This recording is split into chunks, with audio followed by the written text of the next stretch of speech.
Hey everyone, welcome to episode 247 of the Ceres Podcast. Today, I've got a returning guest, Cos Michael. He returns to the podcast for a follow-up conversation.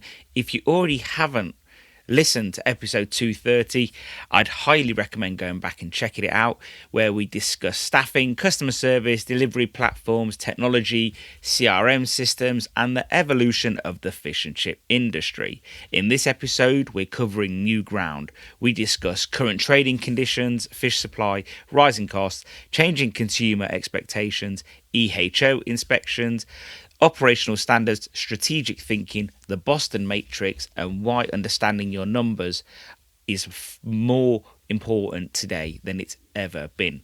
You'll also hear us discuss the newly built Ceres Calculator Suite. We've completely redesigned the platform to make it easier to use across all devices, with improved navigation and ability to save and share results. Alongside favourites such as gross profit calculator, energy cost calculator, fish calculators for frozen at sea and chilled, we've also introduced new tools including the weekly cash flow snapshot. Before we begin, a quick word about one of the most overlooked areas in any fish and chip shop or commercial kitchen: cleaning. At Ceres, we've massively simplified the process with 3 specialist products: a heavy-duty degreaser, a professional descaler, and a non-caustic, powerful fryer cleaner, designed specifically for the demands of our industry. And guess what? If you order before 12 p.m, you get free next day delivery across mainland UK. Now, let's get on to episode 247 with Cos Michael.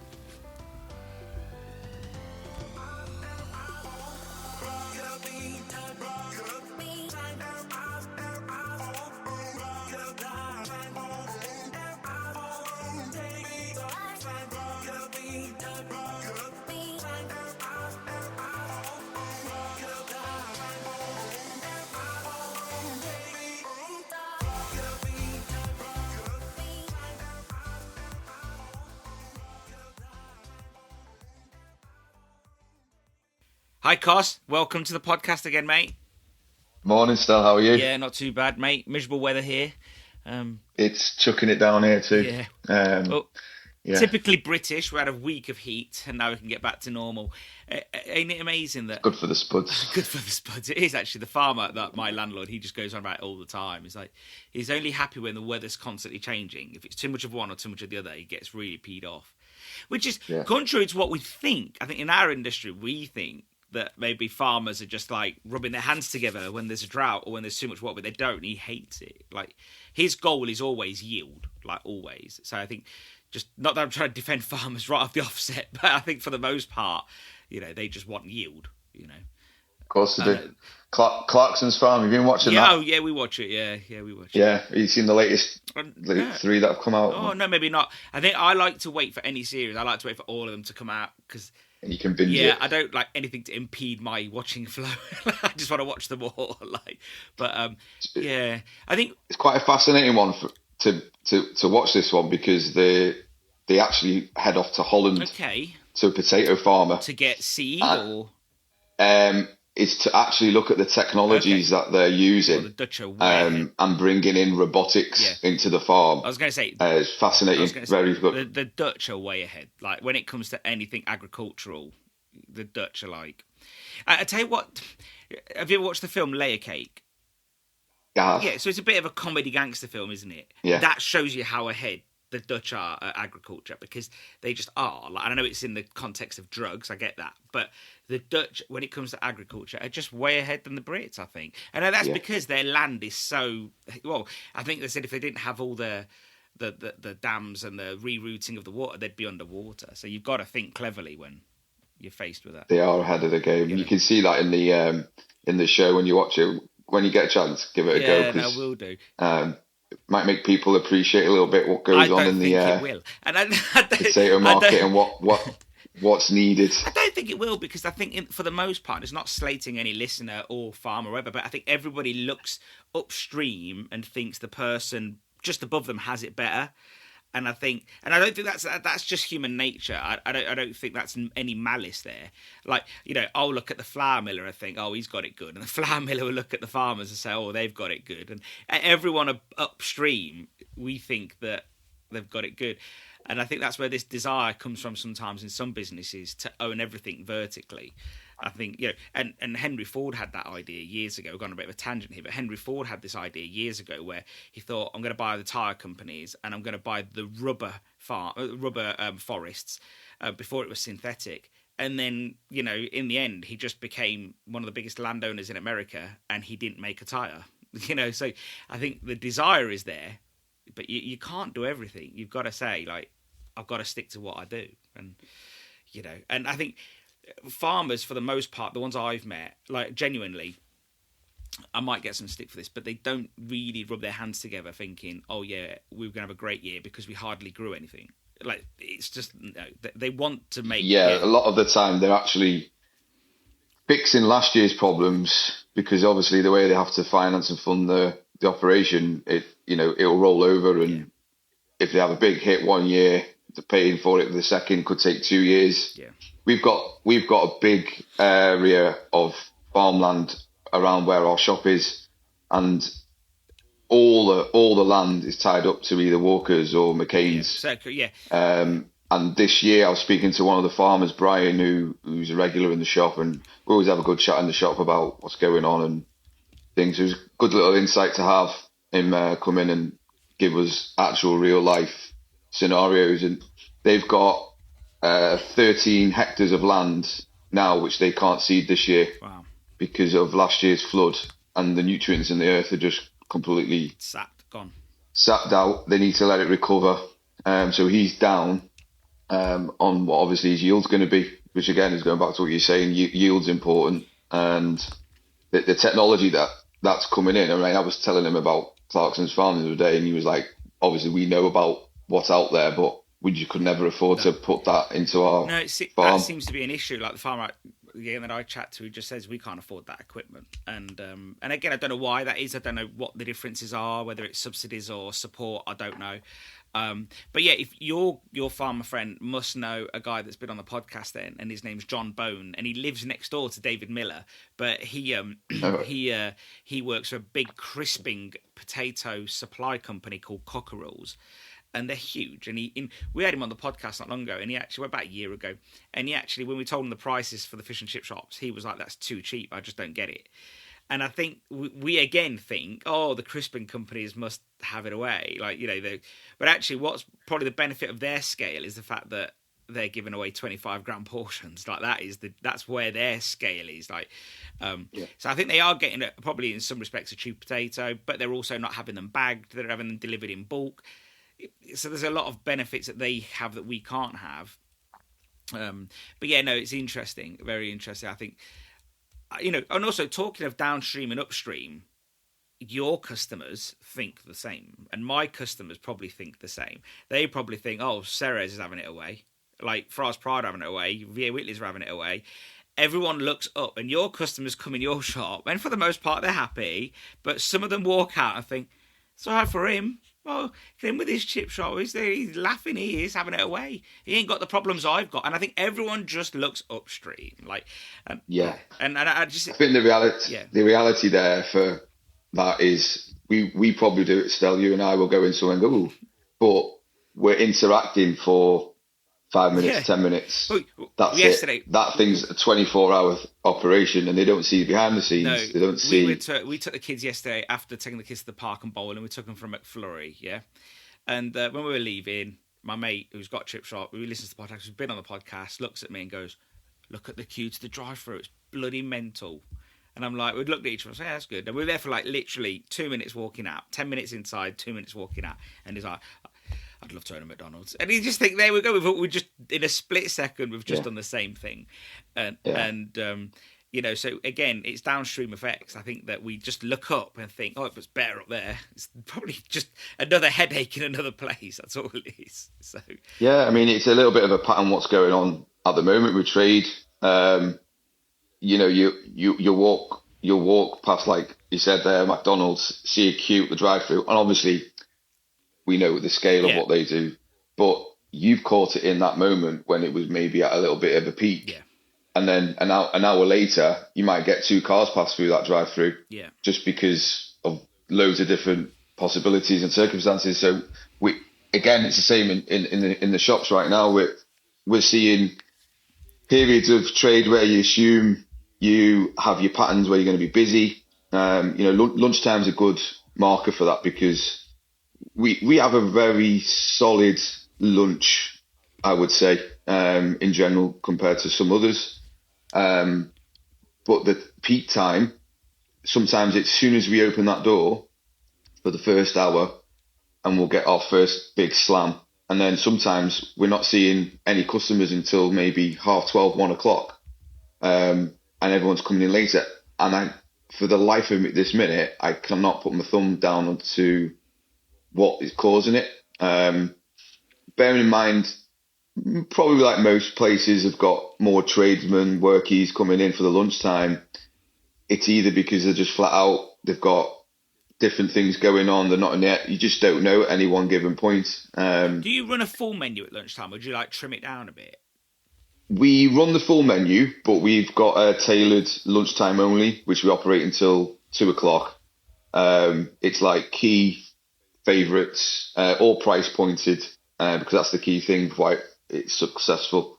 Some we offer a free drink with a standard price meal off the menu, so it just gives them a little bit more value for money. Some of them are smaller, like bite portions, so we just tailor it to something that's a bit more feasible for that window. I think after doing the last pod squad with the team, I sort of come off thinking, I wonder if there is a benefit in having like a lunchtime only menu, 10 items just geared around value and speed, where you can just say, I'm putting the 10, and I'm sure we're going to get into this further down, but just you can say, I've got the 10 best-selling items packed in a different format, so it's just price point, speed. Because I think lunchtime customers, and you see this affecting the Gregs and so on, they're just so time poor. If you've got a 20-minute to a 40-minute window for a lunch break, and then you're spending 6 minutes of that travelling somewhere, 6 minutes of that ordering something, all of a sudden you're just like, I'm so time condensed. Like, whereas you need to remove the friction to some degree and say, you can order it before you get here, which most shops can all do now. It'll be ready when you get here, and you'll be back in the office in 2 or 3 minutes. Like, exactly. And I think just removing friction, so. Well, we've got a couple of regular clients. One's a mechanic, one's a builder. He's got a big team, and he tends that. So the garage, he will treat them every Friday. Does a full lunch for always rings it up, because it's a hefty order anyway. Obviously, he appreciates we need to get ahead and get it all ready for him. He just wants to get it and walk in and it be ready and gone, because he's got half an hour. Now, obviously, he's the owner. He's nipping out whilst everyone's still working. As soon as they get back, munch away, and then they crack on. And funny enough, I was having a chat with one of the builders who comes in, Chris, and he's got, I think, 7 lads with him at the minute, and they wanted to get on a job, which in the end, something happened. They were waiting for a delivery on site for some materials, so they had to flip the day. So they said, well, we're not going to sit here and wait and do nothing. Let's go and have our breakfast or lunch early, and then we get back in time. So he assumed, based on him knowing logistics arrival time for his order, that they've given the lads go off and go and have an hour. He ends up going into a cafe, having a brunch lunch, and they ended up being over nearly 2 hours. Wow. Because the service and the speed in the cafe was so slow. And he said it wasn't that they were actually busy. It was just, it just ate into our time. And he goes, unfortunately, I've got to pay them for that time. Yeah. So it ended up costing me not just the lunch, which in the end, it was a bit more dearer than, say, coming to maybe us or going to a pie shop or a Greg's or wherever. And he realised, and he said, I've sat in there and that's actually cost me nearly 200 quid. Yeah. All in all. It's become something else. Yeah. And he goes, I won't be doing that again. So it was quite intrigued to hear him say that, because you would have thought, he's not bothered. He knew what they were expecting going for lunch. He knew what it was going to cost, 7 lads. But his time's important, and that's a big thing at lunchtime. Speed, get them in, get them out. And if you can put a smaller menu together, it makes, it's a no-brainer. I think, talking of cafes, just for a slight side tangent, there's a lot of talk in our industry. Well, no, it's not our industry, it's the media that portray our industry for the last 5 years, that fish and chip shops are going to go and die and close, and so many close all the time. Whereas I actually think in our lifetime, we have seen the greasy spoon die. Like I remember when I was like 18 to 30, going to the cafe with my dad, proper greasy spoon, and now they're gone. I think the local cafe in our town opens at 10. I'm not being funny, I've already had 2 breakfasts by 10. So yeah, I think that genuinely, I think that is a British institution that probably isn't going to be revived. I think fish and chips is still going strong just as a side tangent. But yeah, you're right. That guy there, he's gone out, and it's just become an absolutely different thing, hasn't it? Yeah. Yeah, I mean, it's a different window as well. Don't forget, we obviously, most will be open by 11 at the earliest. Yeah. 11:30. Some open at 12 for a lunch and just do a couple of hours. Obviously, your breakfast, your greasy spoons, they're the earlier ones, aren't they? They're opening at 6 in the morning. They were. Yeah. They'll have queues at 6, 7, people grabbing a bit on the way in to work or wherever. So I've got a very good friend actually. He's got a fantastic setup. He's got 3 stores now. He did have 5. He's had to scale them back a little bit because of different challenges, obviously, which we've all got. But he's successful on the whole, and he had a big hit from COVID, which really affected him, because once the office is shut, he used to do big runs and rounds, and it was a very popular thing to get out and get in early, and it was convenient, and it kept people having a quick half an hour lunch. Yeah. And that is super important, whether people choose to come to you, because if you can't meet the times, then they're probably making a butty and bringing it in. Yeah, I think, and not spending. I think this is where within the fish and chip sector we've probably got it sort of wrong. I think the whole industry shifted towards not the whole industry. It's an exaggeration. Much of the industry has gone to fresh cooked to order, and there is benefits to that. There clear benefits. But I think also that we need a bit of a just-in-time method too, or something where you got your popular items sitting there. And that's why I sort of think having 10 core items. If you think in the Midlands where I am, the average chippy's got southern fried chicken, fish and chips, kebabs. Then you've got your hot box stuff, sausages, fish cakes, scallops, stuff like that, pies. There's a few different cuisines going on there. Then assume some may even do pizza. If you're running that all day at lunchtime and you've just got you and a couple of staff, that's a lot of running around. And most people also do prep at lunchtime as well, so then you've just got a lot of running around, whereas I think customers don't care about what prep you got to do. They just want their food and they want to get out. And I remember I was at a shop recently and a customer said, is it going to be much longer? And he goes, sorry mate, I'm just cutting fish. And the guy's like, that's not really my problem. He was polite, but but he was just polite. It was genuinely polite. I think it caught the shop owner off guard, but he was polite, to be fair. And the shop owner afterwards said to me, he goes, I can't believe he was arsey. And I said, it wasn't really arsey. He was just basically saying, that's not my problem. I've ordered my food. I just need to get out. And again, I think we look at the chains. If you went to KFC and they said, sorry, mate, I'm still prepping my chicken. Again, I just want my chicken. I've ordered it. I want to get out of it. And that's probably not the greatest analogy because a lot of their stuff comes in ready. But I think we've got to sort of, I don't know, I wonder if this is the way lunchtimes make it through, having a core menu. And then there's less waste for the business. You can run through it faster, but you're already nearly there, I guess, because you have a core lunchtime menu. Of course. Just something you've said there just made me thought. Do you think there's any connection to, I wouldn't know the answer right now because it's just literally flash in the pan.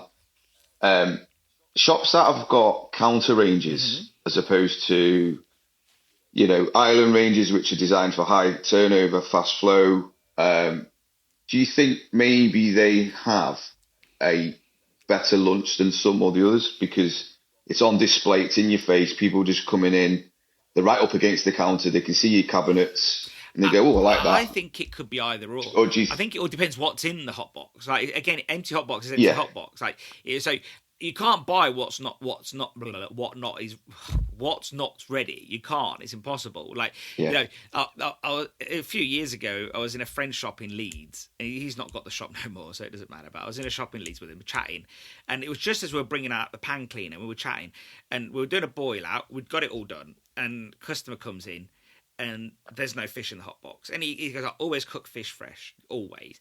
Now, in West Yorkshire, Leeds, menus aren't very big anyway. They're just not. Like, it's pretty much fish and chips, few bits and bobs, and that's it. They don't do pies. They don't do kebabs, for the most part. Again, I'm generalising for the sake of the conversation, but for the most part, they don't.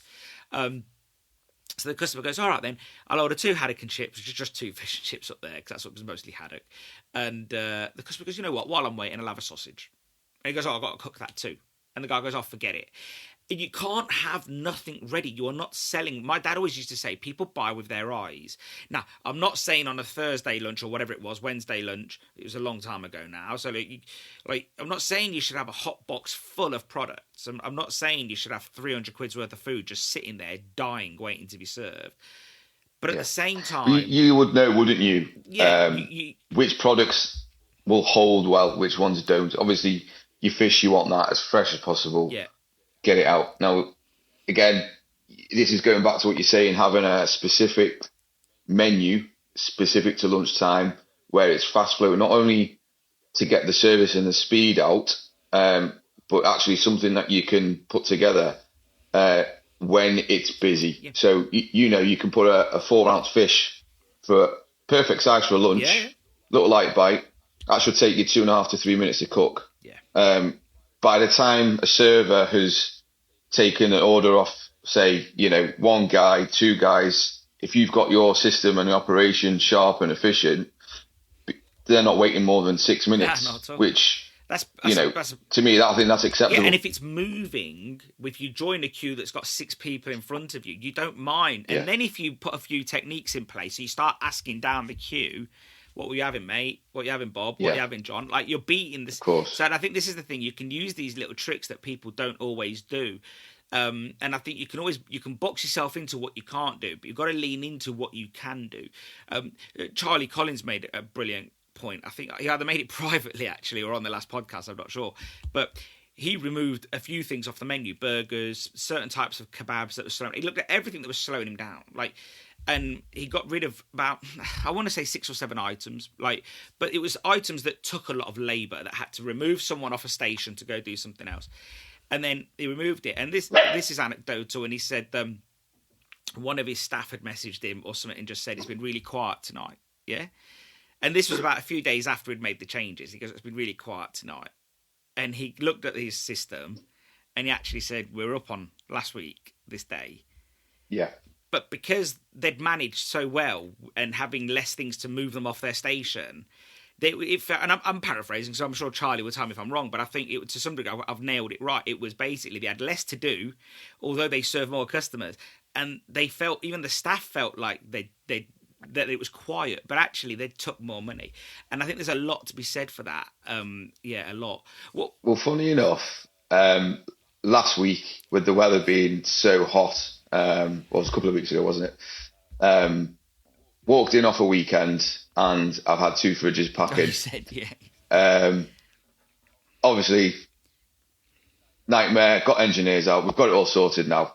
We were waiting for a part on one of our main service fridges. And that's the main one we use for our grill section. We've got the burgers, the wraps. We've got our salt and pepper running out of that. We've got quite a lot going out of that service fridge at the front. So for those 3 days, I had to just turn off that section.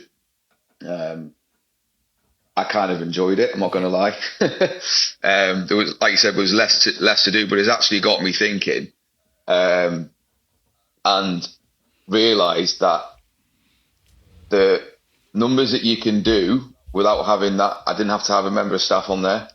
So we're saving. So this is a point in which I'll go on to something we'll probably talk about a bit later. And it's just made me rethink that. Although when I discuss what it is, you'll understand a little bit more. I'm actually now questioning whether it's something that we should maybe consider running only on certain days as opposed to having it on all week. So like a proper special then, in that sense, yeah. In a sense, item, yeah, but guest item. A guest item. I wouldn't necessarily call it a guest item, but having a look at the trends in general on, so say for like our burgers, wraps, they generally do better in the summer. I've always known that anyway. The numbers that we will do over a weekend spike, obviously, because you are busy over a weekend. But during the week, if I have to keep someone there just to run that section, I'm now looking at, because staffing is a bigger expense than it used to be, is it worth my while to run that? And I'm just trying to make that area more efficient and streamline some of the costs that are going out. Yeah. And if it means having to knock that section off, then I'm not scared to do that. Yeah. I'll let the numbers do the talking, and then that can help us, because it is an issue. I mean, not everyone's going to have the same problems and challenges I've got. Well, that's impossible. Or, yeah, exactly. Everyone's got their own. Everyone is different, but it's important to nail it down, which we're looking into at the minute, just to see whether. But that was a little test, though. Although it came off the back end of a problem, it was actually a little silver lining in the cloud, because just made me realise and go, actually, let's have a look at this again. So before we jump on to your specific problems, one question I want to ask you is a shared problem that you and many in the industry may have, which is how are you sort of managing with the current fish situation? Obviously, I think it was probably bad when we did the last podcast, to be honest, but I think we didn't really touch on it much then. And now it's probably a good time to talk about it because it's been lingering for so long. So have you tried different species, and how have you managed with the fish that you've got as well? Yeah, we have still. So hake was something that we used to do quite a few years ago, which we knew was fairly popular, and we used to run that more of a special. And having now obviously come into this period where we know there is a challenge for everyone getting hold of the fish, we brought it in just to have a different option, price point it to make it a little bit more affordable, try and push it just to try and steer, because obviously there's a little bit more of a margin in trying something different, which is cheaper to buy in. Won't go into the road of it necessarily means cheap is bad. It just means obviously how you market that across was important to us when we put it back on the menu. So we put hake in, and the kickback has been an uphill struggle. In what sense? Price was not even the problem here. It was simply the fact people know what they want. They want to pay for cod and haddock. I mean, our shops in it are probably a 75-25 split cod to haddock. We've had days where I haven't had enough of one, and we just simply say today's fish is this. One of the things that I know some of our customers probably won't necessarily know to ask for, but there's ones who love haddock, and because we serve it with skin on, they'll come in and go, I'll have the haddock, that's fine, as long as you can skin it for us. Yeah, no problem. We do that. So one of our thoughts at the moment, because our area dictates obviously the cod over the haddock, we're looking now, because cod's going to be a problem no matter what you say. I mean, I was listening to the pod squad you did, and when David did the report on what the fisheries are saying, if I'm right, you can correct me, was it 83% fished on the quota already? Something like that, yeah. Yeah, and we're only in month 6 of the year. And there isn't much left, so yeah. And there's, we've got 6 months left. Everyone's going to be fighting for this. It's absolutely no way it's going to be sustainable. Now, for me, I need to consider now, we're just going to maybe remove it as a large option, just so that we can keep the yield available to everyone. The price, we'll see where that goes. Would you not just, rather than outpricing, sorry, I'm taking it off the menu, why not just lift the price a little bit on that? It's going to get to the point still, I think, where, I mean, I don't want to say it's a wrong thing. If we as an industry now, collective, we all have to act together to get through this difficulty because the price is going to go up anyway. We know that. It's not even the price; it's getting it here and what's going to be available. So if we're all fighting for the same thing, all we're going to be doing is driving the price up. So instead of just saying, "Listen, why are we killing ourselves and shooting ourselves in the foot here, trying to offer this super huge premium product?" You wouldn't go into the butcher, would you, and say, "Give me a fillet steak. You know it's already expensive, and he says to you, "Well, I've only got 10 cows I've slaughtered, and you all fight for the same fillet steak. What for? Why are we doing this to ourselves?" We need to look at it and go, well, let's just go with a smaller size, keep everyone in the market to be able to buy it.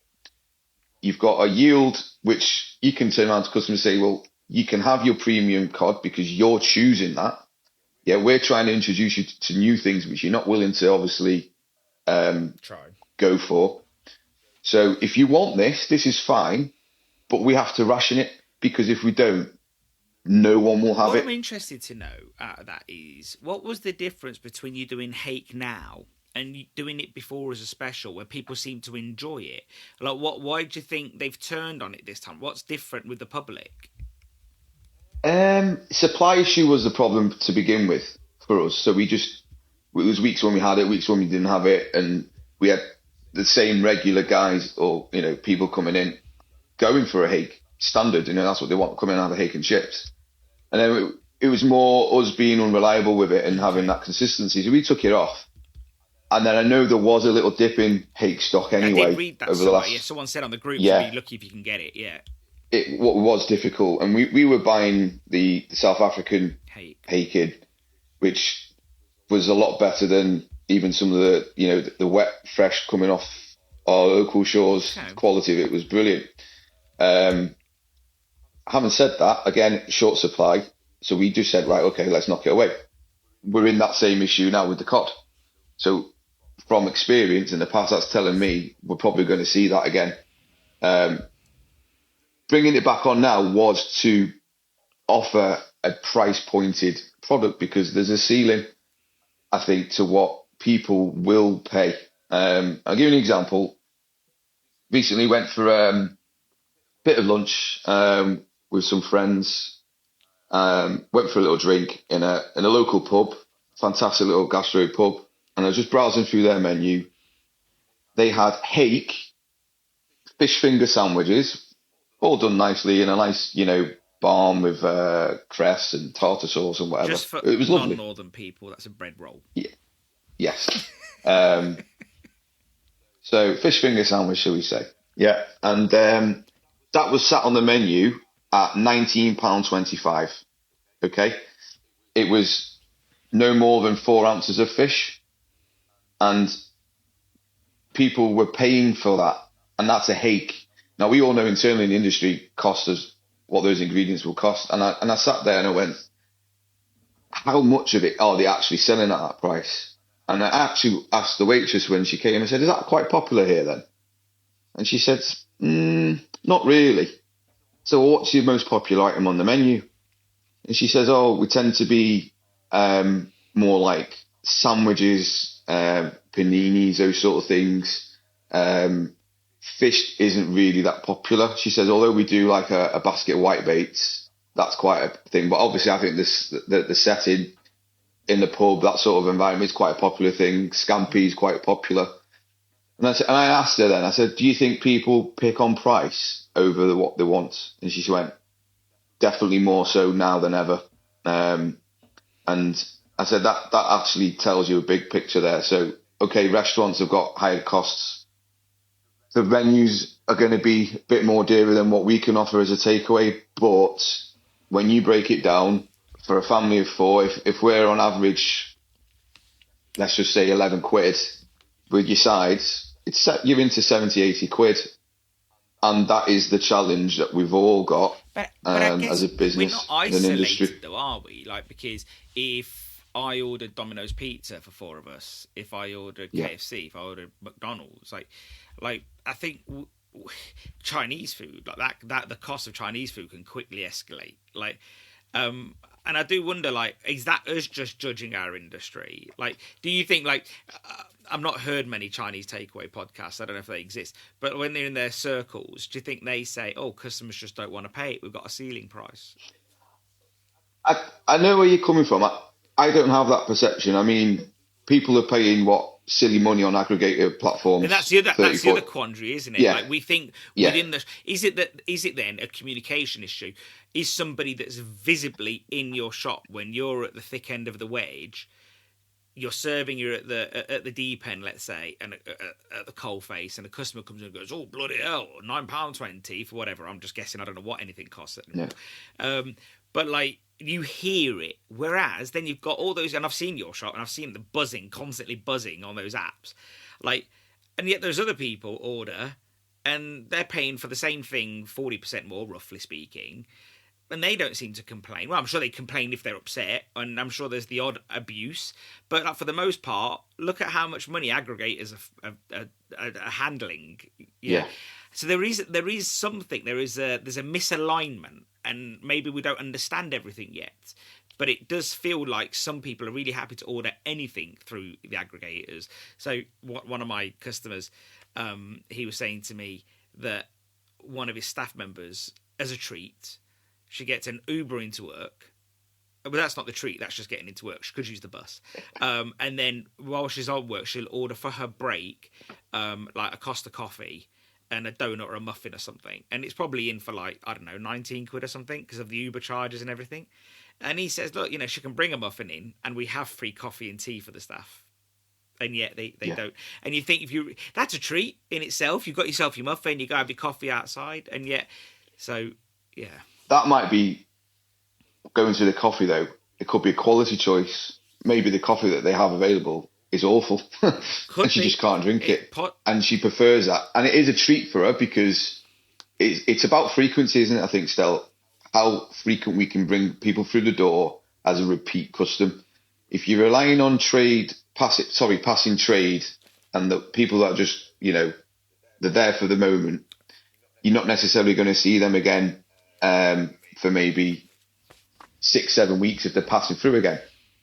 We've often said that this business relies on high volume, turning it round, and because the top and the bottom lines now in our industry are being squeezed for all the different reasons, which we all know, that becomes a problem. Frequency cannot be your sole goal anymore to make your money. And if I'm honest, I think everyone's a little bit fed up on how much we're all being squeezed because it isn't worth. Is it worth your while?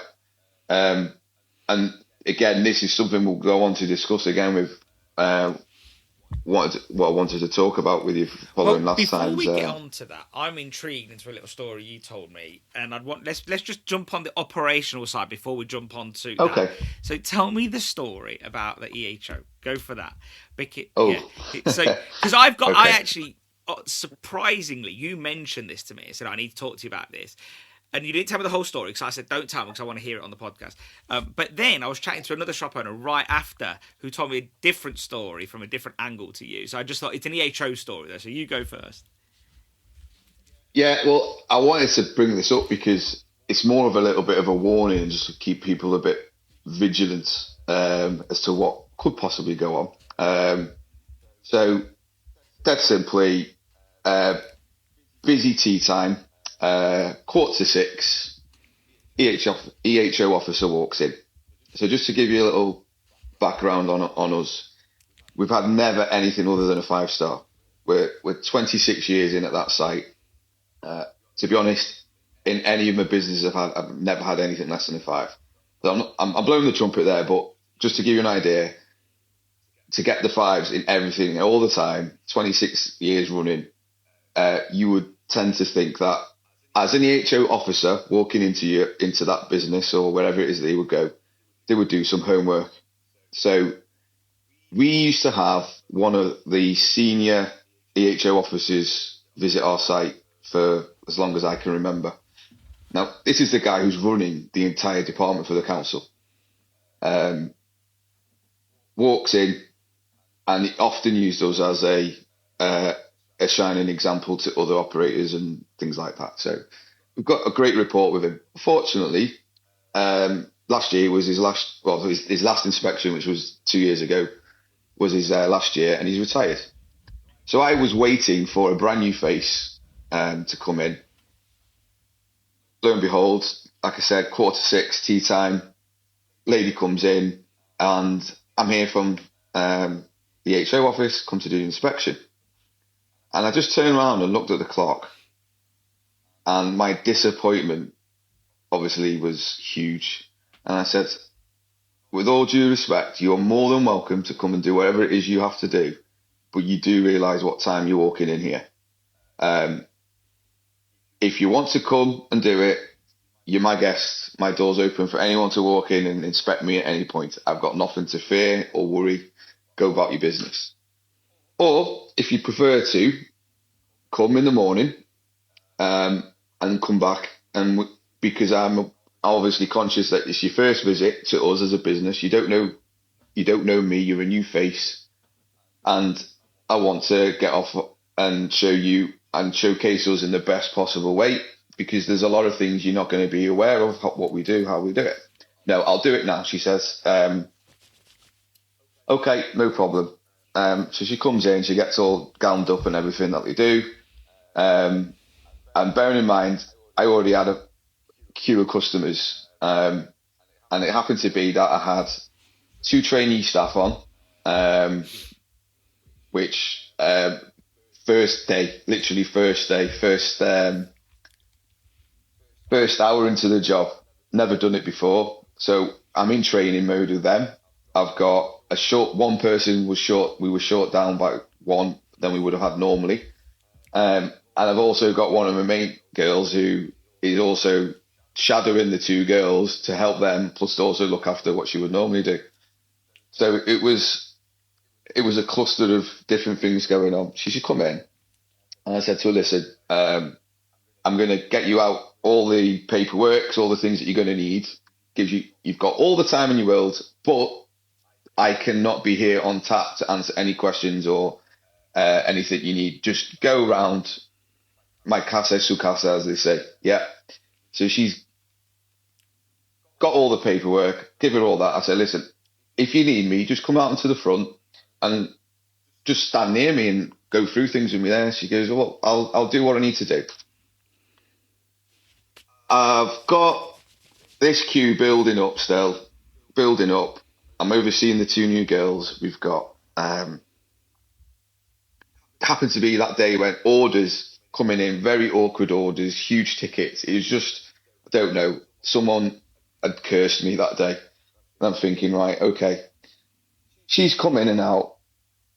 And I said to her, listen, I can't be at the back. I've got customers waiting. I've got things to get in the fryers. Can you come out in the front, please?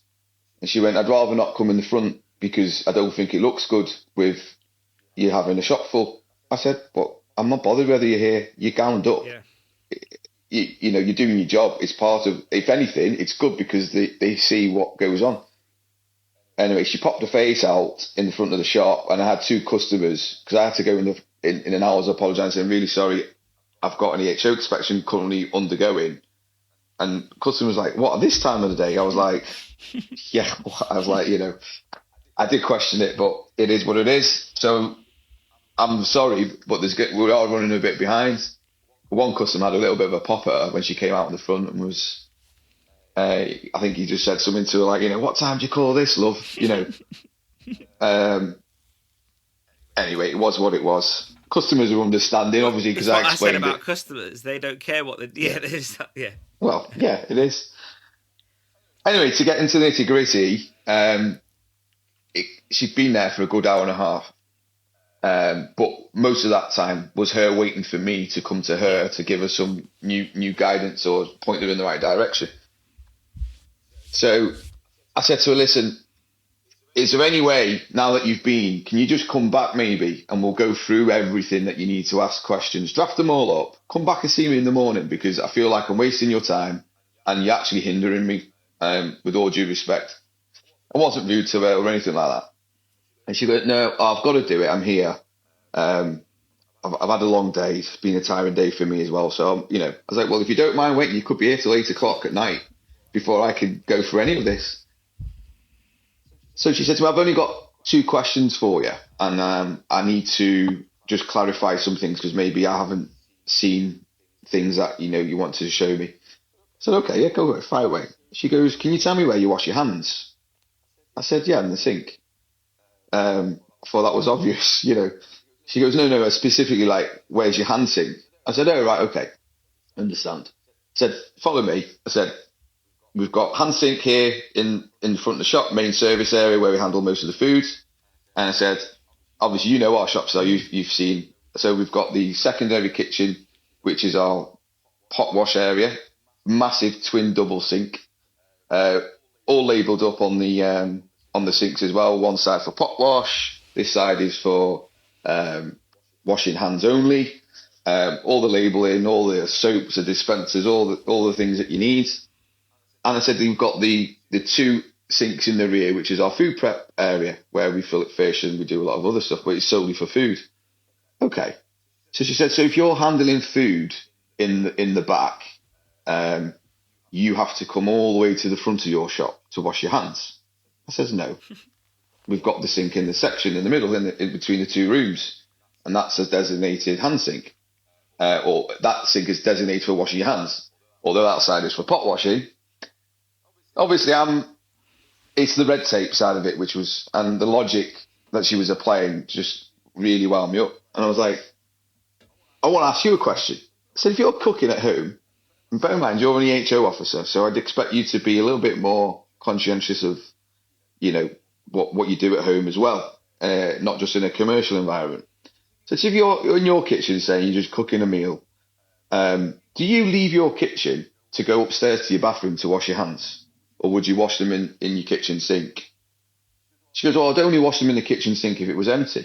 I said, okay, so you just answered my question, and you've answered it yourself. That's a designated hand sink for washing your hands. So if you're in the rear of the shop, I would wash my hands, all my staff wash their hands, and this is when we train staff, this is what we show them, this is where you need to do these different things. No, you must wash it in a hand sink, so I'm going to need you to install another hand sink in the rear of your shop because I think it's too far of a distance for you to travel. I went, it's never been a problem before, and bearing in mind that the senior officer used to come and visit us, he's never ever raised this. And what I do know, I said to her, is we're a Victorian building, and it requires drainage and water supply to get a sink fitted. And if you can find me space in my shop, because I've got 1,000 other things I'd wish to have been able to put in my business, I just don't physically have the room for, another hand sink seems a little bit over the top. She said, no, it's required. I went, I don't believe it is. So she says, well, you come up with a way to come up with another hand sink, and we'll readdress that. I was like, okay, what's the next question? Because I'm conscious now I've got to get back in the front. So she says to me, you obviously you've got the use of vacuum packing machines. I was like, yeah, we do. She goes, it's high risk area. I said, I'm fully aware. She goes, can you just tell me your operation, what you're using for, how we go about the clean down of them? So I said, well, first of all, we said we've got 2 for 2 different products. We've got one for raw. We've got one for our salads, which is ready to go foods. So she said, well, okay. So the problem I've got, she said to me, is you've got the 2 machines next to each other. I said, yeah, they're just stored there. They're stored in this area because that's the only area I've got to store them. We don't operate them in that area. They get moved, as you can see, they're on stands with wheels. Each machine's got its own designated bags on the shelves underneath, according to whatever it is that you're packing. And we move them to an area where we prep that food. It gets wiped down, sanitized, put back together. And then we store them back in this area. So we're not operating the machine side by side, which I know where you're coming from, and I understand the risks involved with running vacuum machines. It says, but we don't do that. Prior to us buying them, I said to her, The senior officer was actually many, many years ago, used to be in the abattoirs. So he was the one who gave us all the guidance for the SOPs on running the machines before I bought them. So I took consultancy off him, set them all up. And originally we had one machine, and then we realised the benefits of having them, and we invested into a second machine. And all of that was guided by the senior officer. So I know our operation is watertight stuff. And she said to me, "No, I'm not happy with the way you've got the two machines side by side." I said, "But why are you not happy? We're not using them side by side. I've explained to you. This is how we operate them." Anyway, I said, "Listen, is there any other question? What is it you want me to do about this?" She goes, "Well, I'll have to have a think about it, and you have a think about it, and then we'll reconvene." Okay. I said, "Well, I need to get back in front of the shop because I've got things to worry about over there." Lo and behold, anyway, she left. I realised that we didn't sign off the inspection report, so I sent her a message as we calmed down a bit later on, after about an hour it was, just messaged her saying, "I've just realised that you've not left me any documentation, and I haven't signed off your visit. So what's going to happen?" Next morning, I get another text message back from her saying, "Your email address is not working." So I said to her, "Well, it's definitely the right email address, but I'll email you, and then you just respond to that. Then maybe it's just some technical issue." She's only gone and sent me a report, full report, with the award, and she's downgraded us from a 5 to a 1. God. Right? So my blood is boiling, right? My piss is boiling. Everything about me is boiling. I read through the notes, and she's just basically ignored everything that we talked about. And I went, no, absolutely not. Now, I made a phone call to someone, the old guy who used to come and visit us. I know he's retired. I just rang him and said, "Listen, I could do with some advice here." I said, "I know you're out of the game, but I would really appreciate if you could just oversee the findings in this report, because I don't think they have any merit whatsoever." And in my brain now, I'm working overdrive thinking, how can you walk into an establishment, 5-star for the last 26 years, same operators, same procedures, same everything, and all of a sudden overnight it becomes a 5 to a 1? Is there anything in there untowards that would suggest that I am a 1-star? Absolutely not. So I'm fearing now that reputation, everything, this goes live, you name it. So spoke to the gentleman, and he's seen the report, and he said, "Me knowing you for the last 25 years, that is the most damning thing I've seen in my whole entire career, which is unjustified and is completely, basically pure bullshit." He goes, "Obviously this lady, or this officer," not specifically because she's a lady, but this officer clearly doesn't understand what she's seen in front of her. And I said, "Well, with all due respect to her, before she came in, she was moaning she was tired, she's had a long day." And I'm thinking that shouldn't cloud her judgment and to do her job properly. She has a very important role, and overnight she could have destroyed my business. So we sent an appeal in, which went to the new senior officer. Sent that in within the first hour of me getting this report, having spoken to the other gentleman, and pointed out all the things which we thought was wrong, how it wasn't done correctly. Backed it all up with loads of paperwork, which when I asked her about the paperwork, I said, "Are you happy with all the documentation?" She said, "Oh, yes, fine, don't worry about that, it's all okay." Which tells me at the time on the inspection that, yeah, okay, tick. I'm thinking, yeah, everything's fine, all hunky-dory. And after the years that we've been in the game still, you know as an operator what's needed, what's not needed. And it's not a case of box ticking for the sake of ticking the boxes. We genuinely have all that in place. Operations, SOPs, you name it, it's all there. Probably a bit too much, but she failed to even look through it, according to a report, that this piece of document wasn't there, this piece of document wasn't there. I'm like, I gave you the documentation. And it's not something you could knock up in 24 hours. It just wouldn't. Not at all. No. I mean, we're talking extensive stuff which has evolved over time as well. So, you might tweak something, you need to update it. So, sent all in the evidence. And one of the things that she did say, which I was genuinely open and honest with her, apparently, which was something that I would never have known, nor was it made aware to me on previous visits, was if you've got vacuum packing machines in your premises, the Better Food book that the EHO give you, there is now actually an updated sheet specifically to having vacuum packers.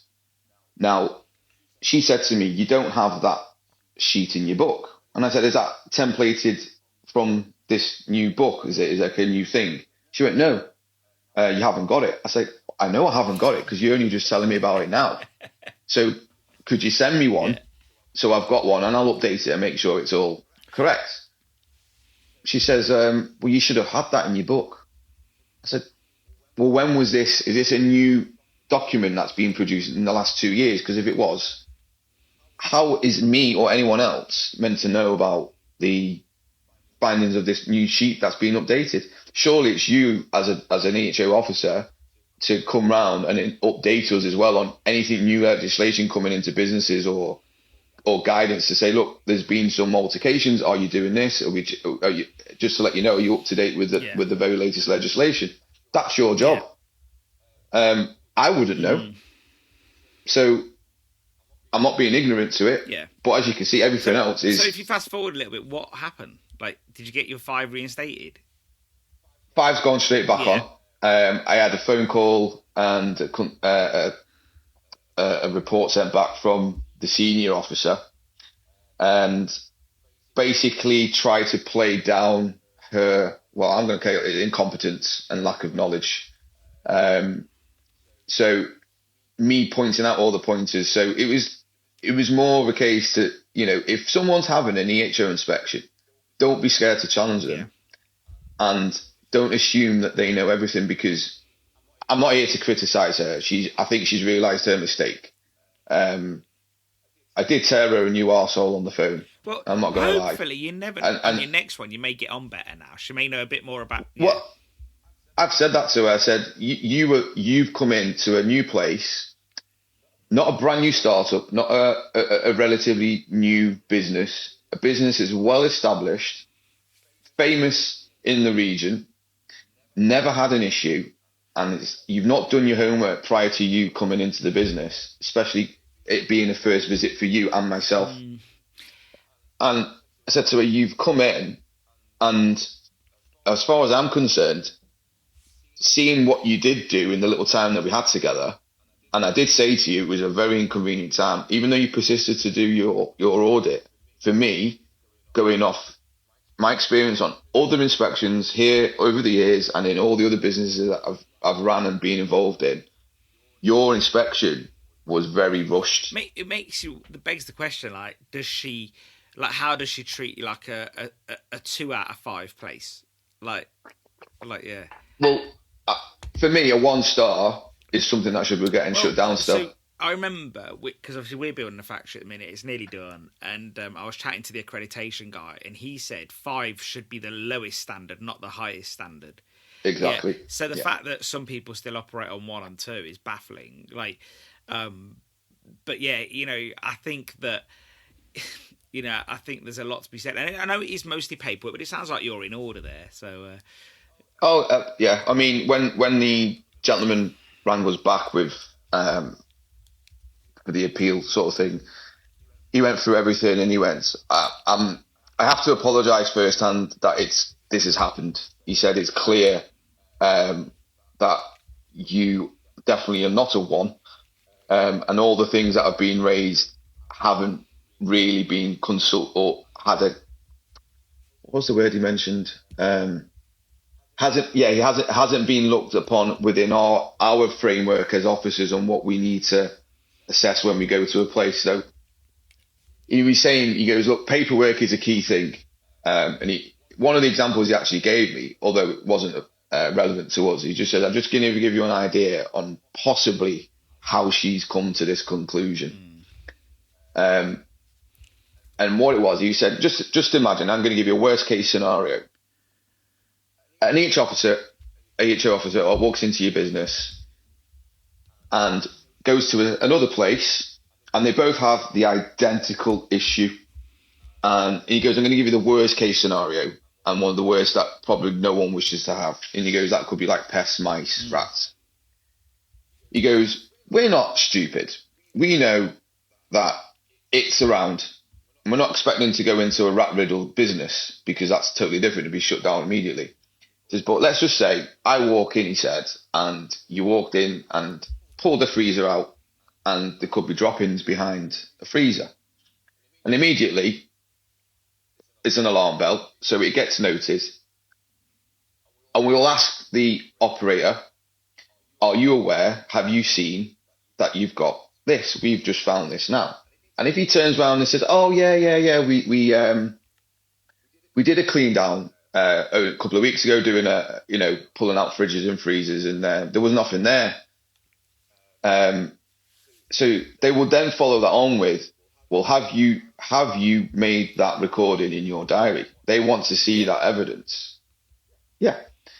But if this person's probably saying, oh yeah, we did it, but didn't record it, and they said, well, what are you going to do about it? Have you got a pest control in place, or have you got someone coming out? Have they been out? Is it in management? Is it being handled? And he says, yeah, but there's no recording of that in your paperwork. Yeah. It's like it never happened. So he goes, I could go into face the same scenario in a different shop. They've got everything in order. You've called pest control. They're out there investigating. It's out there, appointment here, appointment there. It's all diaried up, and it's all documented and traceable. He goes, even though you would think that's a high risk hazard, he goes, that business would probably still get a 5 or a 4, maybe at best. Yeah, he might drop it down, but to go from extremes, but to go from extremes from a 1 to a 5 is got to be absolutely the worst case scenario. Yeah. And he goes, I'm just pointing out to you that she's not seen paperwork regarding your vacuum machines, which is a high risk area. So maybe that's why she concluded to a 1. But even that was wrong, he said, and I can only apologise. And he goes, I've obviously seen your paperwork, which tells you you've actually got more paperwork than actually necessary. So again, why she never spotted that? I said, well, again, I go back to the theory of she's come in at the worst time, rushed, moaning she's tired, moaning she's had a long day. That's not my problem. Come in and do your job properly. Yeah. But don't then make this a problem for me, and the risks of you losing your reputation going from a 5 to a 1. It's ridiculous. To balance things out a little bit, I'm going to speak highly of a EHO situation for a moment, because we've got to balance things out. Can't always be. Yeah, absolutely. And so a friend rang me the other day, and he had an issue similar to you. Well, no, similar to you, that he had an issue, and he employed a chap that was going to be a manager in the business. At least that was the expectation, the training. And for whatever reason, he thought it was going okay, but the guy wasn't happy. Yeah, and so the guy then says, "I'm not coming back," and he felt begrudged about something. I'm not sure what, but he felt begrudged. And obviously, you've got to allow a bit of like leeway here, because I've heard this from somebody else. So the guy may have a reason to be begrudged. Who knows? But this chap who was training to be a manager or whatever had called the EHO and said, as a customer, I've been into this shop and I can see that people are vaping, they're doing this, they're doing that. Like, there's food on the floor, it's messy. Now, this shop, 90% of all the prep happens behind, like it isn't doors, but you can't see past it. It's closed off. Another room. It's another room. Similar to you to some degree. You can't see what's behind. So the EHO turns up a few days later, because some of the allegations were quite steep. And the first thing he says as he put his coat on, he goes, have you had someone here and maybe you've peed them off? And he goes, well, I don't know, because I don't think so. Because I guess it's just everyday run-of-the-mill stuff didn't work out. And he says, well, someone's rang us. And he goes, we'll have a quick check. He goes, but we can only conclude that he or she knows all of this because they've been behind the scenes, not in front of the scenes. Yeah. Got you. Yeah, so straight away they were like on it. They were like, so it looks quite malicious. It looks like someone's trying to dob you in. We understand a lot of this. Like some of the stuff was like, this shop in question, they've got an outbuilding at the back of the shop. But you've got to walk like 30 meters to get to it. And this person said, I saw that staff are smoking there and stuff like that, which everyone's like, you're allowed to smoke outside on a break. It's not a problem as long as you wash your hands and you're not wearing a uniform. I think that's right. And so that's when the EHO knew that this must have been somebody on the inside. It didn't make sense because if you're there as a customer, like, you don't see all of that. You just don't. How would you know? So that was interesting. So I just wanted to redress the balance because there's there is one of the interesting things which he said to me, and it's probably all over the country is, and this is not to give her the lady who came to see us any safety net or anything.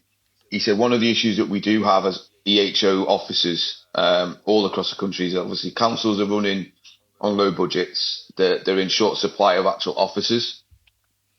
For our region alone, he said we've got to get through 2,000 inspections as a standard above all of the new startups that come in.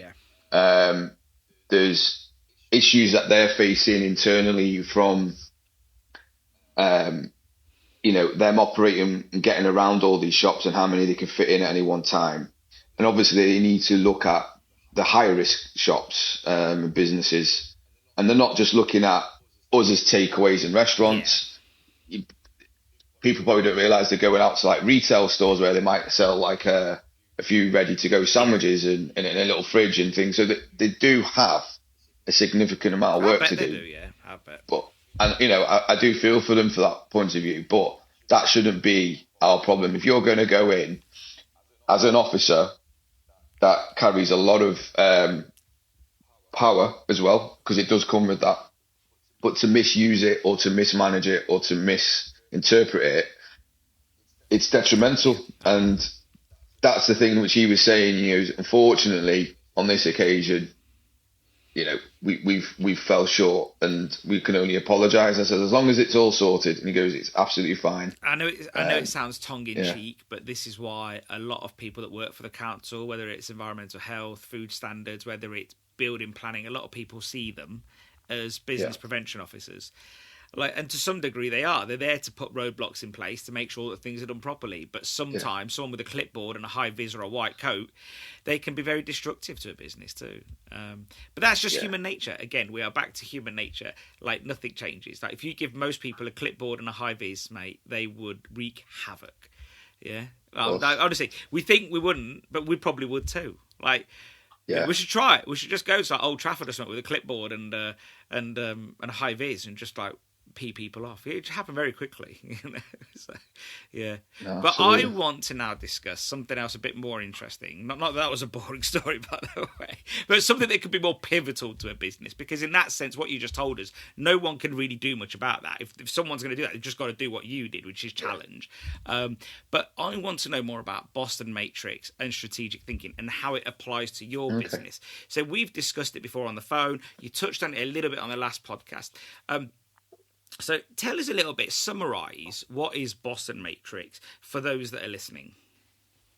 It's a very good tool and model, which is a marker to be able to analyse your business in many ways, and you actually break it down. Now, don't want to sound like teaching someone to suck eggs here, because I do reckon everyone's probably already doing it in some degree without them realising there's an actual name for it. Now, in what depth people do it, again, I wouldn't know, but I can only go off me using it in different things, and it does give you very good insight into your business, and it really hyper focuses you. in what it is that you're looking for. So you basically, you're analysing your business every day. Everyone's doing it. Obviously, we're all in the same boat. We're worrying about what's going on, the challenges, what you need to put your time and effort into. What area do you not need to put your time and effort into at the moment? Because obviously, business in general is something that you push uphill, and if you don't keep pushing, eventually gravity is going to push you back down. And there's probably quite a few who either so long in the tooth they just don't know what direction to turn at the moment. Maybe this is something that can just help stimulate them, and get them out of a problem or a challenge. Or so the Boston Matrix, nothing that I've invented. It is just a model, and you basically ask a question, but you ask a very focused question, and you're able to then allocate depending on what it is you're going to analyze, allocate those things into a different group, and then you can start expanding on that. And once you know what group things go into, you can then assess, what the next course of action is. So the Boston Matrix, I believe, if you want some history on it, it was back in the early 60s. Some big consulting group in Boston and in the US came up with this idea of using this as a base foundation in decision making and performance analysis in whatever it was that they were doing at the time. I don't quite know the full ins and outs of that, but what's relevant is the way it works and how when you actually physically do this, and I mean do this, and I would challenge everyone or anyone who's listening to this, although you're probably doing it subconsciously or you're always analysing your business, is to get a piece of paper and actually draw the model out and input data into it, because it does make you think differently, and ask better questions, not just, So if we give you an example, maybe that will help everyone listening as well, what you do. So you're probably at the minute, you're probably going, one of the most common things is you look at your menu and you'll go, what's selling well? What's not selling well? Should I add something onto the menu? Should I not add something onto the menu? So these are probably everyday questions we're all asking at the minute. Go back to the theory of, should we add some new species onto the menu or not? And haven't done it. And obviously we mentioned before that, we brought something back on, we've had kickback from it, and we're at the stage now, again, do we consider moving it off the menu? Should we continue? Should we persevere? Is it actually making us money? So common questions we probably all doing. But once you start writing it down and put it into a category, so the way it works, for those who don't know, you literally have a quadrant. In your top left, and this is an important bit, is actually laying it out. So you'll have your top left is what you call your stars, your key amazing. Let's go on products. So we'll talk about menu products. Yep. So our best performance ones. In your top right, you want to label it as what's called a cash cow. Yep. And your bottom left is a question mark, and your bottom right is what they call dogs. So anything on your left-hand side is something with high growth. Anything on the right-hand side of that quadrant is low growth. Now, low growth doesn't necessarily mean poor performance. So your cash cow is high performing, low growth. Your dog is low growth, low performance. Your star is high growth, high performance. And your question marks would be high growth, and could be low performance, could be high performance. Just depends on what it is you're trying to find out from this. So, for example, I know that my cod is my cash cow. It's not high in growth, but it's a great performer. I would never consider to take that off the menu. Although, and this is where this works, you'll notice that sits in the opposite corner on this quadrant to the question mark. And what's important, what you do, is never to assume that once you categorize anything, it stays in that quadrant. Anything can move. Reevaluate, Yeah. So you need to put a time span on how often you would probably reevaluate. So I'm just giving this as an example, but what I want to do in a short while is just go into something a little bit more specific in the areas I find this works really well for us. And then you can actually start to see how this will build. So in my mind, it's not so much a way of working or strategic thinking, although we called it that at the beginning. But it's actually just a way of clarifying a thought process, isn't it? It's a systematizing thought, isn't it? So you can actually say, well, let's say A, B, C, D. A being stars, C being cash, D being B being cash cows, and then C and D, you're literally saying, okay, I think if it's sales we're talking about here and not people or whatever, but products that we sell, you could say, oh, this definitely goes there. But look at the numbers, look at the sales. Don't just guess. Don't go by emotion. Don't say, I feel like it has to be like this. Yeah, you need to have actual data. And this goes back to something I think we spoke last time about having the database. Obviously now everyone's got, well, most people have got, fancy EPOS. Your data's at your fingertips all the time. I mean, how often do people review it? I don't know. I can only vouch for what I do. And it's important that you start using that tool, because this now, when we're at this critical stage still, I think with the challenges the industry is facing, there's people who are really struggling, probably losing money. They don't know what way to turn. And I just hope that this may be something that can just invigorate and maybe save them. I'm not saying it is, but actually sit there as a person who runs a business or runs whatever it is they do and really put this model to place and ask questions. Because you can, what I would say is, we'll go on to it. Staffing is a category I use this for, which is a really good tool. But be dead honest with yourself.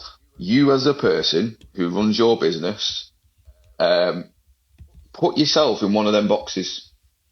So what I mean by that is, are you doing enough right now to face the challenges you've got or some of the hurdles you're going to come across? And are you doing enough to run your business? Because I say this, everyone can be a fantastic operator. You could be fantastic at producing a product.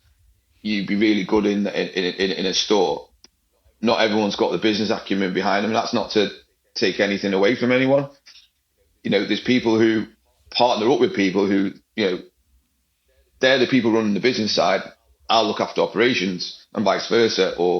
And not everyone, and probably most people, were single operators, family ran. It's the same people, same faces. It's a little bit different to being in a company environment where you've got, multiple sites and you've got different teams and you've got analysts here. And so this model works at the biggest and at the smallest level. So if we look at it on a product level, though, then what you're sort of saying is you look at all your data, whether it's ICR Touch, Prio Day, Till data, you name it, everything. But you can either do it separately or bundle it, and then look at it, and then just looking at the numbers in a spreadsheet, let's say, or in a table, put them in each of these boxes. What would you do if you've got, so obviously if something's a cash cow or stars, I guess there's not a lot of action that needs to be done there. I'm just briefly thinking about it, because except for you might, I guess if you've got a cash cow, you probably want to make sure you can keep that coming through. You want to make sure that you can accommodate that. But if you've got lots of products that land in the dog area, would you then just remove them, I take it? Yeah, I think that's probably the first thing you would do. But doesn't necessarily mean you can't turn a dog into a star. Okay. So it's important that you understand the characteristics for each quadrant and why it would go in there and what can be done about it, because it doesn't mean all hope's failed if it's a dog. But it's when you start asking the right question, you'll understand. So let's go for, I don't know. Let's go with products. And if it's a star, what the characteristics you look for? You're looking for something that's either high in demand. Yeah, so growing and profitable. Growing rapidly, very strong results. It does need investment, and that's where you should be concentrating your energy, as in push that, because that is the penultimate. You want that to be, so that's your high profit margin products. For example, I'm not saying it's your sausage, for example. It's a staple all day. you could confuse that as being a cash cow, but because of something that you may have done, the way you've marketed it, the way you've pushed it, that is a star product. It's like the one that makes you the money, high performing, high growth, and you've seen your sales always going up. You may have the opposite end of the scale where you go with the dog. What's the dog in your shop? Could be that one item that's sat at the bottom of the freezer that hardly sells, because why? So ask yourself, why is it not selling? First, why is it a dog? Is it a shit product? Excuse the French. Is it someone's not marketing it correctly? Is it being sold at the till? Is it not being sold at the till? There's many reasons why that could be a dog. It could be the best product you have for flavour, or it could be a fantastic product when you've eaten it, but is there something going on with your process of producing that product? So there's many questions to ask about why it's a dog. But once you know, park it. So you've got to generalize to begin with. Put your products in each of your quadrants and then sit in each one and go, right, question mark. Example, we put hake on the menu. Again, I'm questioning it. Where would I like it to be? Obviously, you always want it to be a star.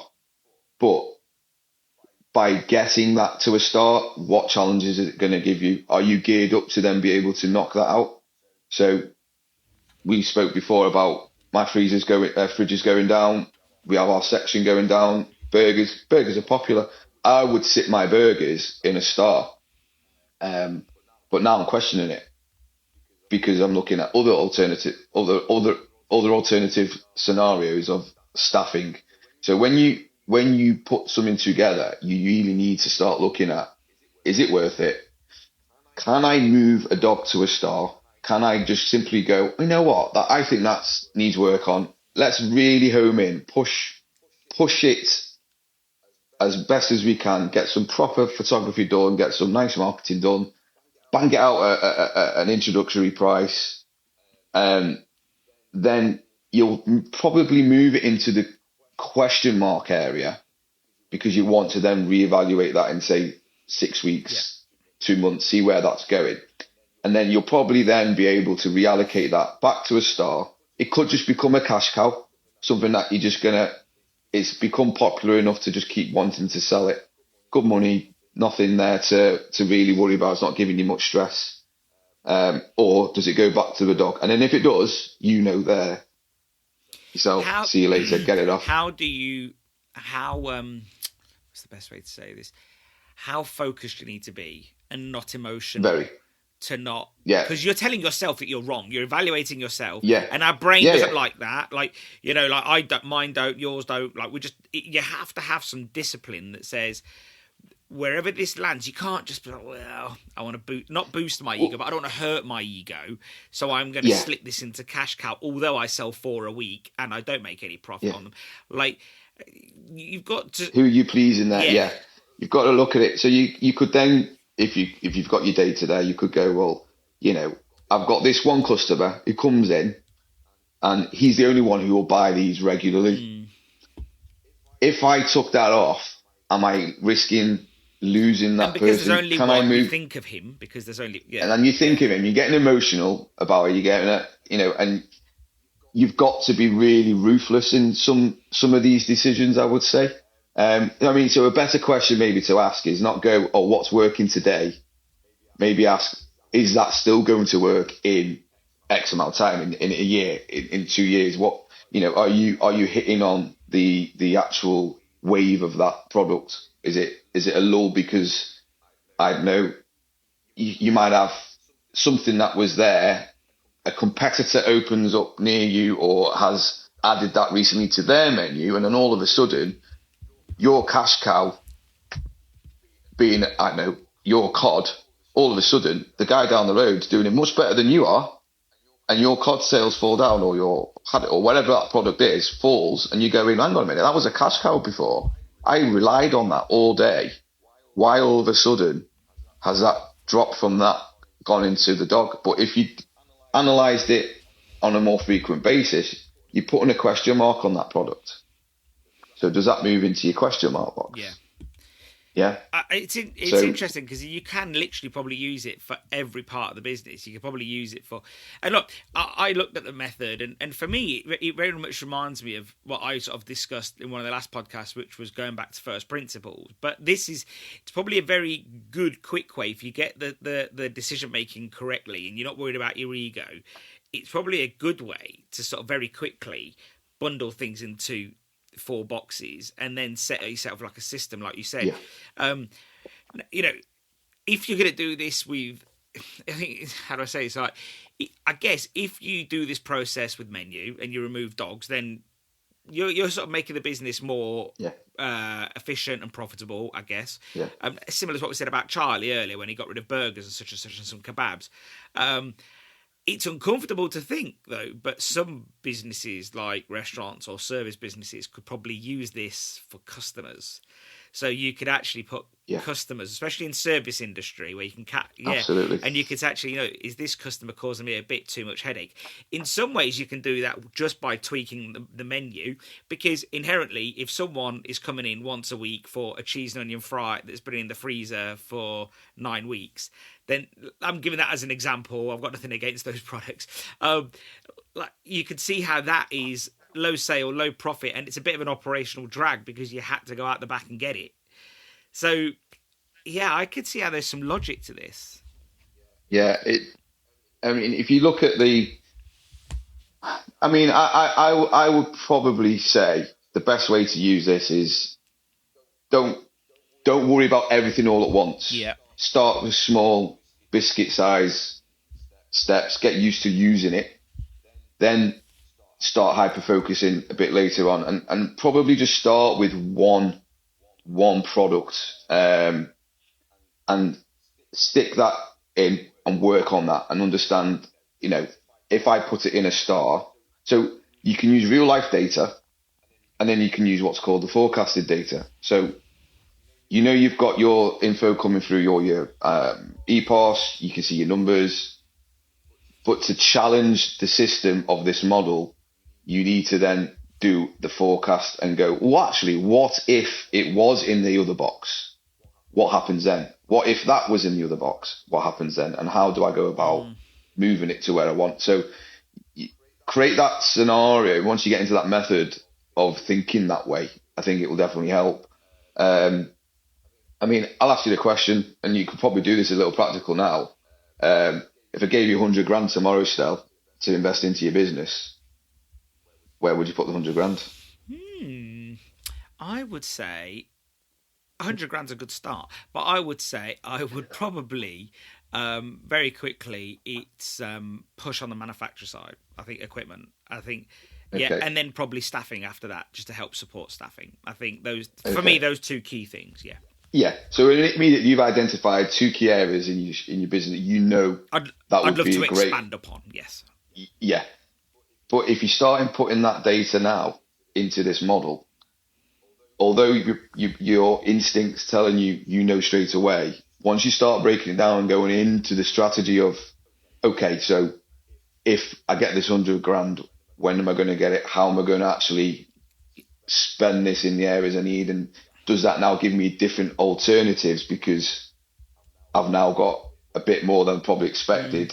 How would you manage that? Because you don't want to go and piss that up the wall, but you know where you should be focusing your time and your energy. And that's what one of these things does. And everyone loves to be more efficient. If you can streamline areas and operations of your business, again, look at your operation. I'm intrigued in how it can work for the customer facing things like the menu, but also like business side things, like operational side things, so staffing, because I think staffing, especially in a small business, it becomes very emotional.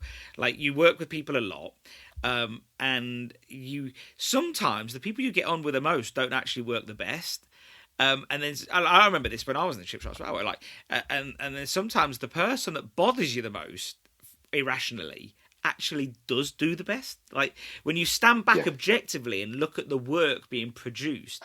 And then there is also somebody that you dislike and doesn't work either. Don't get me wrong. Like, I know there's a whole mix of people, but like sometimes, but because you're working closely with people, you are fooled into thinking that yes, because you get along, that you're friends, and that it shrouds the decision making. So I could see how having a system like this can still mean you can be all of those things, but you can at least say, all right, I've got David working for me. All right, what box does David land in, and what could I do or he do together? What can we do to bump him into another box? And and I think it's quite dangerous to assume with staff. Which again, if you go into analysing your staff and your team, you're analysing them on a lot of things, aren't you? As a business owner, we all want value for money from someone that you pay to produce you the best. Now, you're never going to get that, but you also need a balanced squad. You don't always need to have everyone to be the same, because that, and also everybody isn't the same. That's the point. No, of course, yeah. Some people are happy to progress and be managers, and others just want to come in, do their job well, and go home. They don't want to progress. And that's not a negative. It just means they want to come in and do an absolutely great job, but when they walk out that door, they switch off. It is. I mean, if you had a member of staff that didn't turn up tomorrow, that made you feel sick because they're not coming in, who is that person in your business? They're the ones who probably solve your problems. They take ownership. They lead the others. If they just weren't there that day, what would that day look like without them? So now straight away that person is your star. Now, you as a business owner, you make a decision on should that be rewarded or not? How do you look after them? Do you push? And it's very difficult, and it's not a problem everyone's got in any business. Do you not put favoritism on them because they're your star and you think, oh, they're high performing? You've also got the problem that you could risk them walking away. Yeah. And it's a very delicate balance of knowing how to keep them motivated and keep them in that section. If you were to get too easy on them, they might think they can do whatever they want then, and then they're not a star player anymore. So exactly. And then you've got your cash cow staff member, who is the one who does an absolutely fantastic job, but has got no interest in progressing. They're not bothered about responsibility or being paid more. They just want to come in, like you said. They do the job. They're reliable. They're consistent, and you're never going to criticize them, but they're an asset to you. What do you do with the dogs in a business? Dogs, that's dangerous. So depends on your character, I think. Can affect the other staff. Of course, I mean, it's the rotten apple, really isn't it? This section is called dogs. I love dogs. We should figure. Whoever made this needs to. I know what they mean by dogs, but it's a shame because dogs are great. But I get you. So, but. Well, if you go into that then as a dog, what's the reason they're a dog? That's the first question you go to ask. Is it can't or won't? So a friend of mine always says to me, is it they won't do it or can't do it? If it's can't do it, they can be trained. But if it's won't do it, they need exiting, surely. Yeah. It depends on the severity of how bad of a dog they are, I suppose. So, is it they're in the wrong role? Are they not being trained correctly? Are they under the wrong manager or under the wrong supervisor? Are they getting the wrong support? Is there something more underlying that obviously you shouldn't bring home to work? Is there something going on at home which is hanging over? They're only human. So one thing that we do, Stel, is regardless of whether you're a new starters, 6 weeks in, I'll do a sit-down evaluation with them on how the first 6 weeks are going. Identify it early. I've got one who has started off great and all of a sudden has just started creeping into this little dog quadrant. She's due her 6 weeks in about a week and a half time. So we'll just go have a coffee in between service time in the afternoon, set a time to go. And it is a casual conversation between me and them. How's it going? Like we're talking now, but obviously I've got specific questions I'm going to probe into just to try and get a feel and understand it. because I will have to make a decision on her at some point. And I want to know whether I'm going to spend my time trying to give her different training. If it's that, I don't know yet until we have the conversation. Is there something that she's not quite grasping? Does she like the job? Does she not like the job? And I've already set that tone and the standard from before the interview stage with her. Like, we will review this, and in 3 months' time, that's enough time for you to get a hang of the job, get through all the training we need to give you, see you working, and you to see the job. Yeah. And if that's all I ask is your honesty and be upfront, clear communication. No, I feel bad, I'm gonna walk out, or I don't want to, living in denial about the job and things like that. They're clear from the beginning. They know they're going to have a 6 weeks performance review or an assessment, should we say, because 6 weeks it's not a performance review. Performance review, someone, down the line, a bit more long time, like you said, down the line. But again, this is me going back to this model and using it real life every day, going, right, I need to reassess this now because I've got you in a box. Where am I taking you? Now, it all sounds very overwhelming as a you're wearing all your hats. Everyone's wearing all the hats. But if you trust the process, you're going to come to a very consistent decision. Yeah. And it's something that you're going to be able to then, roll out. And the consistency, everyone gets the same treatment. There's no, someone thinking that you're favouring one over the other. It's a kind of bespoke tailoring model for the individual. But at the end of the day, everyone's different, everyone's unique. And I think for staffing, you do have to put a bit of human. I think, and I think one thing I'd add to this, like empathy. Yeah, absolutely, you need that because it's tough out there, and so it will be tough at home for them too. So I think, and it's a hard job. So, but I think one thing that's really important is at least once a month, I'd say, a couple of minute chat with your staff, one at a time, like, and you schedule it in. So once a month, and you just say, Janet, how's it going? Everything okay? You happy here? Everything okay at home? Anything we can help with here? John? Yeah. And then you separate. And it's very informal, very quick. It's just having a moment, because it's nice to be noticed, number one, and it's nice to be asked.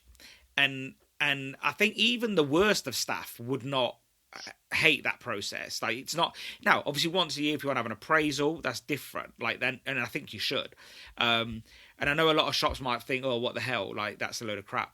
But I think it starts to make people think that, 1 minute, he or she who manages me does care.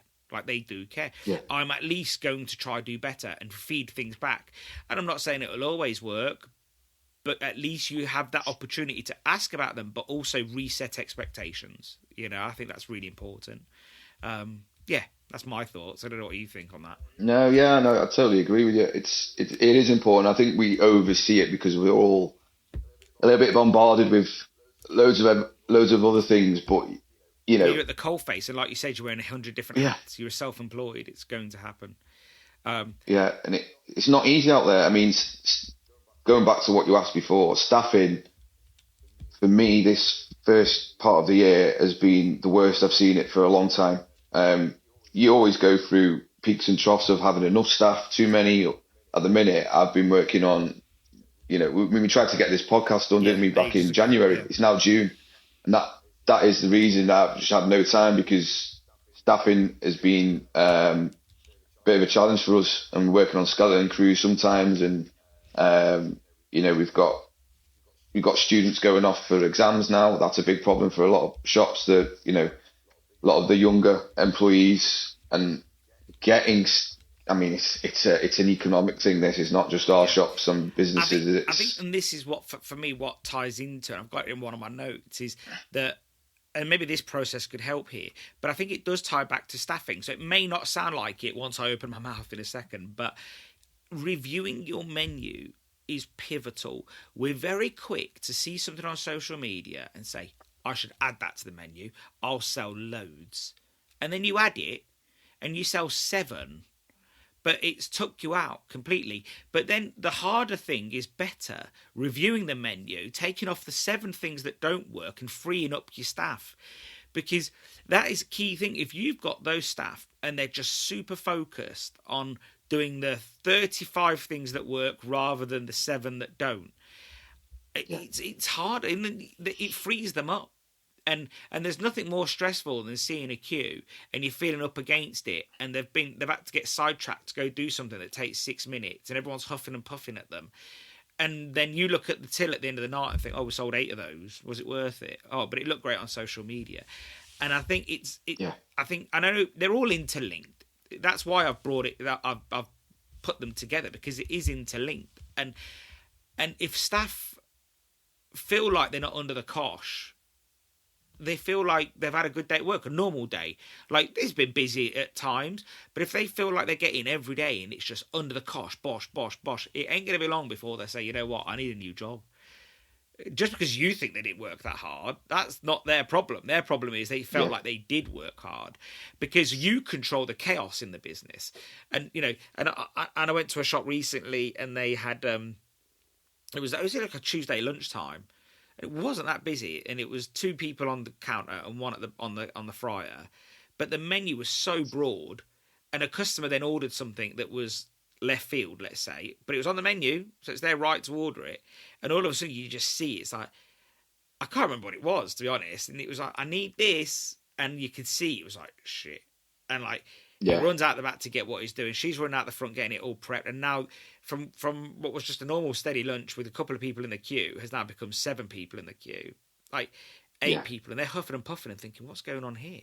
And that's because you control the chaos. Like, and so, I think for me, and we've had to make decisions like that recently, because we realised that, you know, some of our processes took a little longer. We fixed that. But we've also noticed that some of our rules on shipping were a bit too prohibitive for the team, and given what time DPD comes. So we've had to sort of just rejig it and say, here's what it is now. And it's freed everything up, because we control the chaos in our business. And like I said, customers don't care for the why. Yeah. Did that order come? No. Okay. It's late. Why? Or I've been waiting 17 minutes for a sausage and chips. They don't care why. They just want to eat. They want to go back to what they were doing. And staff also don't want to be on the receiving end. You will be at the receiving end of it, because it's your job. It's your name above the door. But staff don't want to feel that. So I think this decision-making process is pivotal. Whether it's this one or another one, something similar to this is pivotal, because what we end up doing is we see the chaos around us and we carry it around. We get anxious, we get stressed, we get angry. The staff start to feel it, you know, and they'll say to you, oh, Cos, I'm not really sure I'd say this, but, you know, that yesterday lunchtime, it was a bit manic. And you'll be like, well, it wasn't even busy in your head. You're like, wasn't even busy. What are you on about? You're being lazy. And then it starts to become a toxic circle, as opposed to, you know what, you're right, Jess. I just want to look at what you said.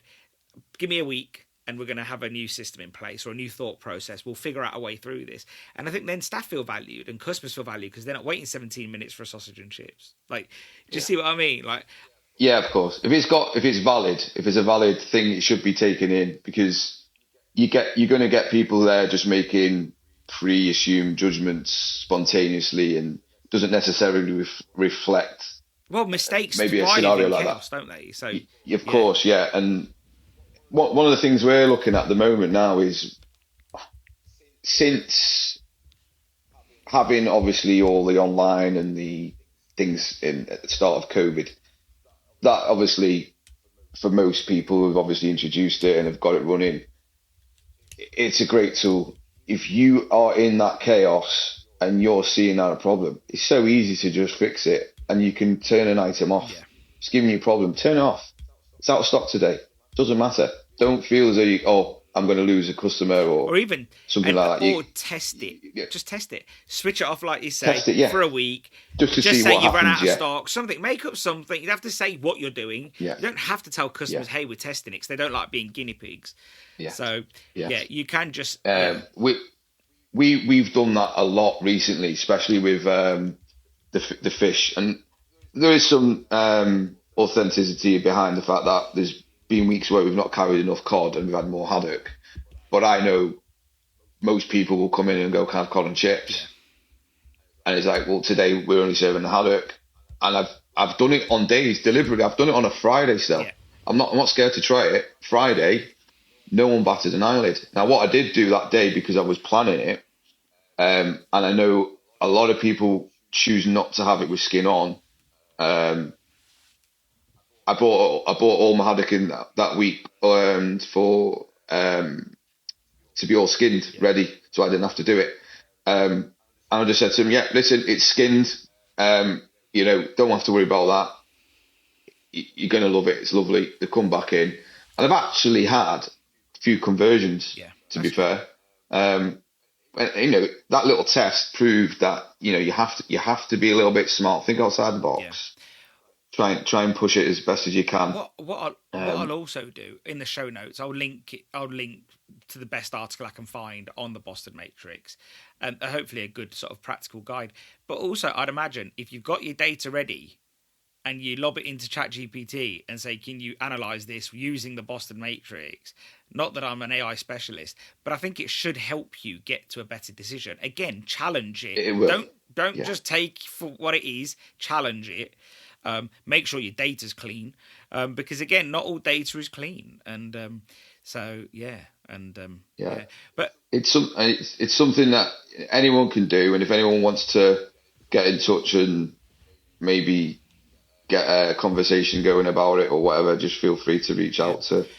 I don't mind. Moving on, and this I think this just makes complete sense, because what we've thought about here is the Boston Matrix, how to make decisions.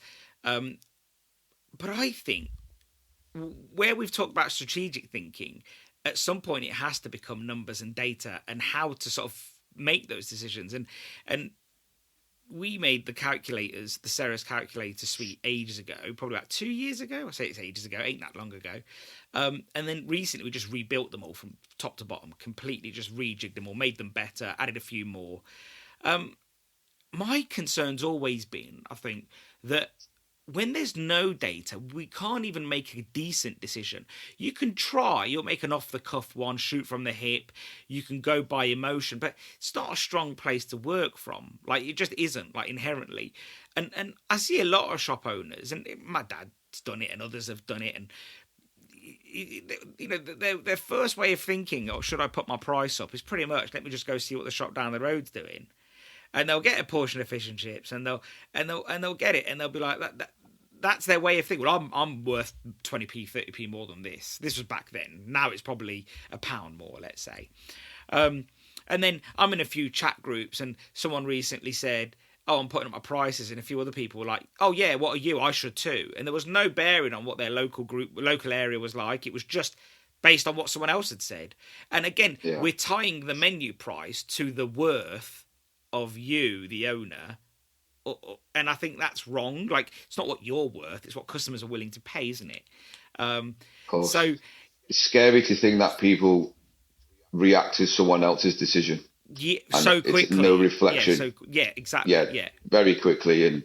And from your business to someone else's, maybe doing the same thing, you are not identical. No. Not one bit of the imagination you're identical. Unless you are a chain or a group and you've got multiple copy-paste setups, you're going to have variations in your overheads, sites and rents and things like that. How can you make a decision without informed data about your business because someone else is doing it? But even the McDonald's... This is why your calculators are good. And this is even McDonald's. They don't have one set price throughout the whole country. If you're at a service station, it's X. If you're at a local area, it's Y. If your costs are Z, it's everything's different. They've got a lot of leeway. McDonald's corporate will tell them where they sort of need to be, Yeah.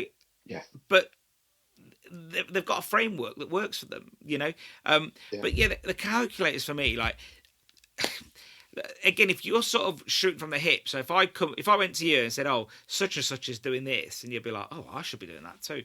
It's such a risk. Whereas, like, for example, one customer came to me and said he did the gross profit calculator and he wasn't sure that we were right, so we stress tested it. I got 10 people, throw in your figures, and I know people that know their figures, like because that's what they do, and they came back and said, "No, it was bang on." Like, and I think because we're so used to just thinking about it emotionally, I feel like it's okay, Yeah.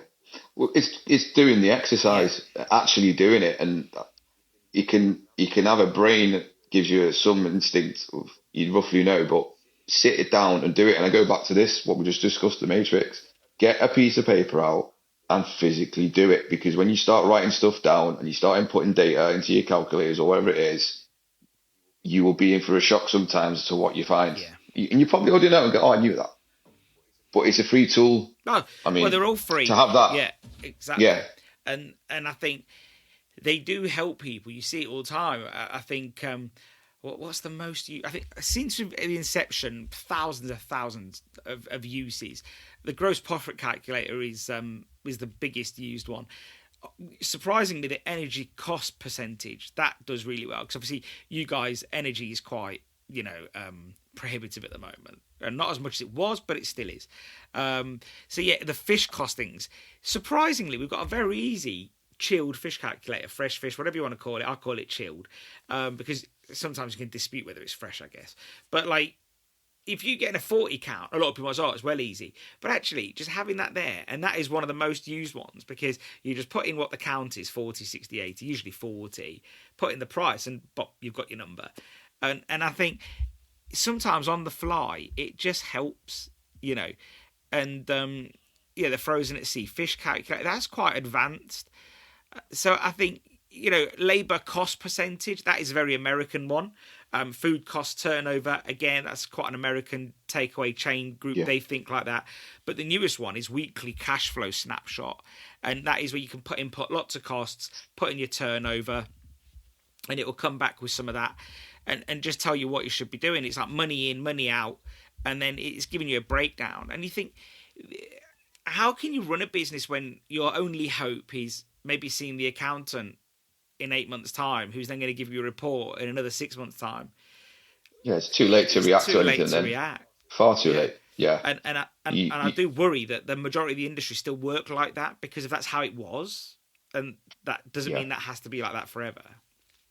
I'm going to make a guess that I reckon there's a lot of people out there, and this is not to pinpoint or criticise, work week to week. Yeah, absolutely. I bet. And they don't look at a broader picture, and having that short-sightedness week to week won't allow you to see stuff that you probably use the matrix for or your calculators for. It's just literally, it was quiet last Thursday, so I won't put as many staff in next week.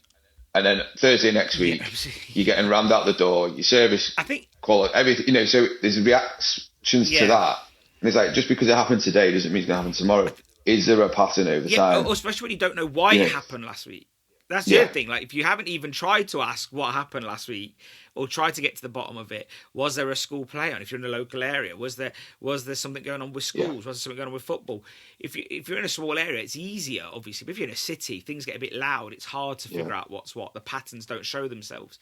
But you sometimes make a decision based on the wrong input. And we've all done it. Like, we've all do it. I'll do it again. You'll do it again. But having these practices help eliminate that a little bit, and helps you zone in a bit more. And I remember reading a book about Elon Musk, and they said famously that he made about 200 to 300 decisions a day when they were building a certain new Tesla factory line. And they were saying 30% of them were wrong, and he'll deal with it again tomorrow or later whenever they're crept up. And you think, whereas we haven't got that many decisions to make in our industry, really. But we're afraid of making them because we're afraid of the answer. We all are. We're afraid because it affects our ego, because we're the bosses. And who's wrong? Yeah. If the decision is that 6 months down the line something didn't work, and you were so excited about something in January, and then in June, July, you're the one that has to say, yeah, we tried doing whatever it may be, fish finger wrap sandwiches, whatever, and they're a bit shit. They didn't really work for whatever reason. Not saying that they all are crap, by the way. I'm just using a product as an example. But everyone, you're sort of afraid that people are going to look at you and think, oh, he's not the genius he thought he was. And actually, that's the wrong way to think. The way to say it is, we tried it, didn't work. Here's the reasons why we think it didn't work. We can either revise it or we can ditch it and just focus on something else. But I do think, the Boston Matrix especially tells you what to question. The calculus tell you the numbers that back it up. And I think, and it just helps you make a solid decision, and one question I had for you, like, how often would you review pricing as an example? So as you're seeing pricing in daily, weekly, how often these days would you then say, let's reevaluate things? You have like a model there. Yeah, for the menu, as a general whole menu, I do it every quarter. Because I reflect, obviously, if there's been any changes, typically on cost of materials and stuff like that. Now fish, obviously we know what's going on. It's going up by, every other week it's going up here, £5, £2, £10 a box, whatever. That is huge. Getting your weights right where you fill it in is really homed in on even more. I've got a bit of a gripe at the moment because my old man comes into work sometimes, and he'll come in and I see some of his cutting, and it's like, oh, it's all right. I said, it's not anymore. You can be a tiny bit here, tiny bit there. If that box has gone up, if your fish bill's going up another £200-300 a week, and you're reliant on that yield to get your margin, well, what's the bloody point? And then this is why doing these models is really important, and assessing it as often as you can. Keep the menu, your core products, at a close hand as often as you can. But obviously, when there's a lot of variables going on, you probably need to spend a bit more time on it. I've got a friend in the industry. His menu is very small. He's a really nice guy. You know him, but I won't mention his name right now. And every Sunday he goes into work. He doesn't really work it much in the week, so his job is just to go in for a couple of hours on a Sunday, take some fish out, look at a few bits, and do this table. And he's got a very simple GP table, and it's just for fish, chips, and I think some bits and bobs. But pretty much he's got his packaging inputs, and it's on a piece of A4 paper. Yeah, I know we're talking about data and analysis and all of this, but he's got it down to this perfect thing, and he can quickly just run it off, and he's got his rough GP for that week. Yeah. And he says to me, he knows it's like 95% there, Yeah. And I think that's so important that that's being done weekly, daily. And you've got the inputs now to get this. If you're using, whether it's good software like, Zero or whatever it is, like the data is there. You can run an export, get your costs once a month, get a report, shove it into AI. Get your accountant to back it up and say, look, everyone says, well, I don't like you going to the accountant, it costs me money, but it's going to cost you more down the line if you don't. Of course it is, yeah. It's like going to the gym a lot, isn't it? It's like choose your pain. If you don't go, you're going to hurt in 30 years time, and if you go, you're going to hurt today. So choose your pain. And it's the same with like an accountant. If you haven't got one, get a bookkeeper. Really get one. I say to people all the time, because they can help you so much, because they're going to be looking at your business in ways that you don't, because you're not accounts led. You're not a thinker like that. I'm not either, by the way. I'm not trying to make out I am. So having somebody that challenges costs constantly doesn't mean you have to follow everything they do. And also, a friend of mine also says, now this, just to add a caveat to this whole conversation, actually, a friend of mine says, you've got to be careful how much you look and act at prices, because you've spent so long not doing it that now if you react every time the price goes up, you're going to quickly be very expensive. And I think that's also happened. I think the nature of the business being a cash business, weekly sort of resets, you sort of work all week, you reset everything on Monday and you start again. That's where the short-termisms come from. For a lot of the time, most people had cleared all their bills by the Saturday. You knew what was yours. You closed on a Sunday pretty much, and you start again on Monday, and that's where that's come from. Whereas now, I think that's gone. Like that you've got to think long term, and also it's bloody depressing looking at what's left at the end of the week. Now you've probably got to look a bit further, Well, yeah, I mean, if you just go off just your fish bills now, everyone all of a sudden, it's far more than you probably set out to have to begin with, and then if you're standing still on a decision, good luck to you. I mean, you can have all these. Still on a decision. I firmly believe that a decision is going to be made. The difference is whether you make it or it's made for you. Yeah. Yeah. So, and that's why I always say to people, I'd rather, whether it was wrong or right, I made it. Because I can act today evaluate it tomorrow. I'm speaking metaphorically. Like I could be a week or 2 weeks, 6 weeks. Choose that time frame. If I see that the trajectory is incorrect, you can fix it. But sitting there hoping that the magic bullet is going to be delivered to you by some other source, it's not going to happen. No one's going to deliver you a £100 case of fish tomorrow that's excellent quality. It's not going to happen. I was probably a bit too optimistic, thinking it wasn't going to go on for as long as it has. But the reality is it's gone on longer than I thought it would. So you've got to react to those things. You've got to, move your way around. Well, procrastinating it and thinking, oh, it will change, it will change, it will change. No, it won't change. You have to make it change, and you have to make that decision. You have to be the change. I remember one of your very, very first early podcasts you did with Mark Petru. I think he was explaining that he bought or had put away, a year's worth of fish, and he was able to hold his prices down because he knew he bought it at a price. But again, that come at a huge upfront cost. Absolutely. And storage and freezers. And he was saying, whilst everyone else was putting his prices up, you could stay sensible. Because he stayed it and kept it low because he could. Now, he could have took advantage of that and gone, do you know what, I'll make a bit more money on this whilst everyone else is doing it. But his model was that. I'm sure knowing Mark, he did a little bit. Like, yeah, of course. But what I'm saying is there's no way, I don't think he would even want to do that now. No. Or even tie that money in because there's so many other... I was brought up in a business just like that, though. Like, my dad, never ordered a pallet of Frymax, ever. Like, he ordered 17, 18, 19. We had a big shed. It's huge, actually. Like, you could probably fit, I'm trying to think, 50, 60 pallets in that shed. He called it a bike shed. The council was not happy. But luckily, my dad had the luck of the draw, and he was 2 inches under the local guidelines.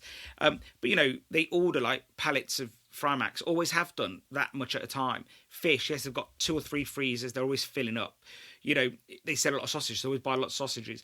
And you might think, oh, but that's a fool's game.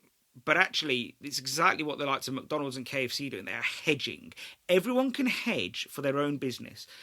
You've got to run the numbers to see what's best. It might be 12 weeks of cod. It might be 24 weeks of cod. It might be, have I got the freezer space? My freezer's on anyway, Have I got the money, the cash flow? If I'm going to use my overdraft, I might as well use it on something that has high value, high returns. What's the cost of not having that product? You've got to outweigh all of these things, and I remember we did a spice for a customer while they were running for a while. It was this pivotal spice, it was their like what do we call it, their I'm just going to scroll up for it. It was their gold star, like, and it was like that's what they needed, that product. And they said to me at any point they wanted to have 9 months worth of that spice in at any time, because not having it, probably a cash cow.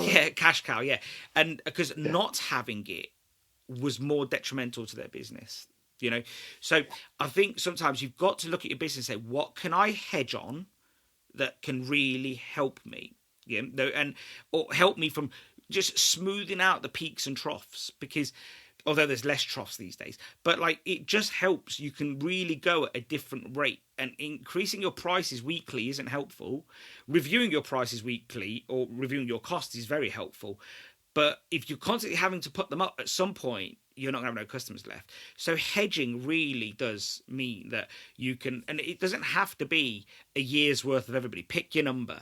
If you use 10 boxes of fat a week, have you got space to hold a pallet? Because what's a pallet? 80. So 80 over 10, that's it, 8 weeks. And usually, invariably, a wholesaler likes dropping off bulk.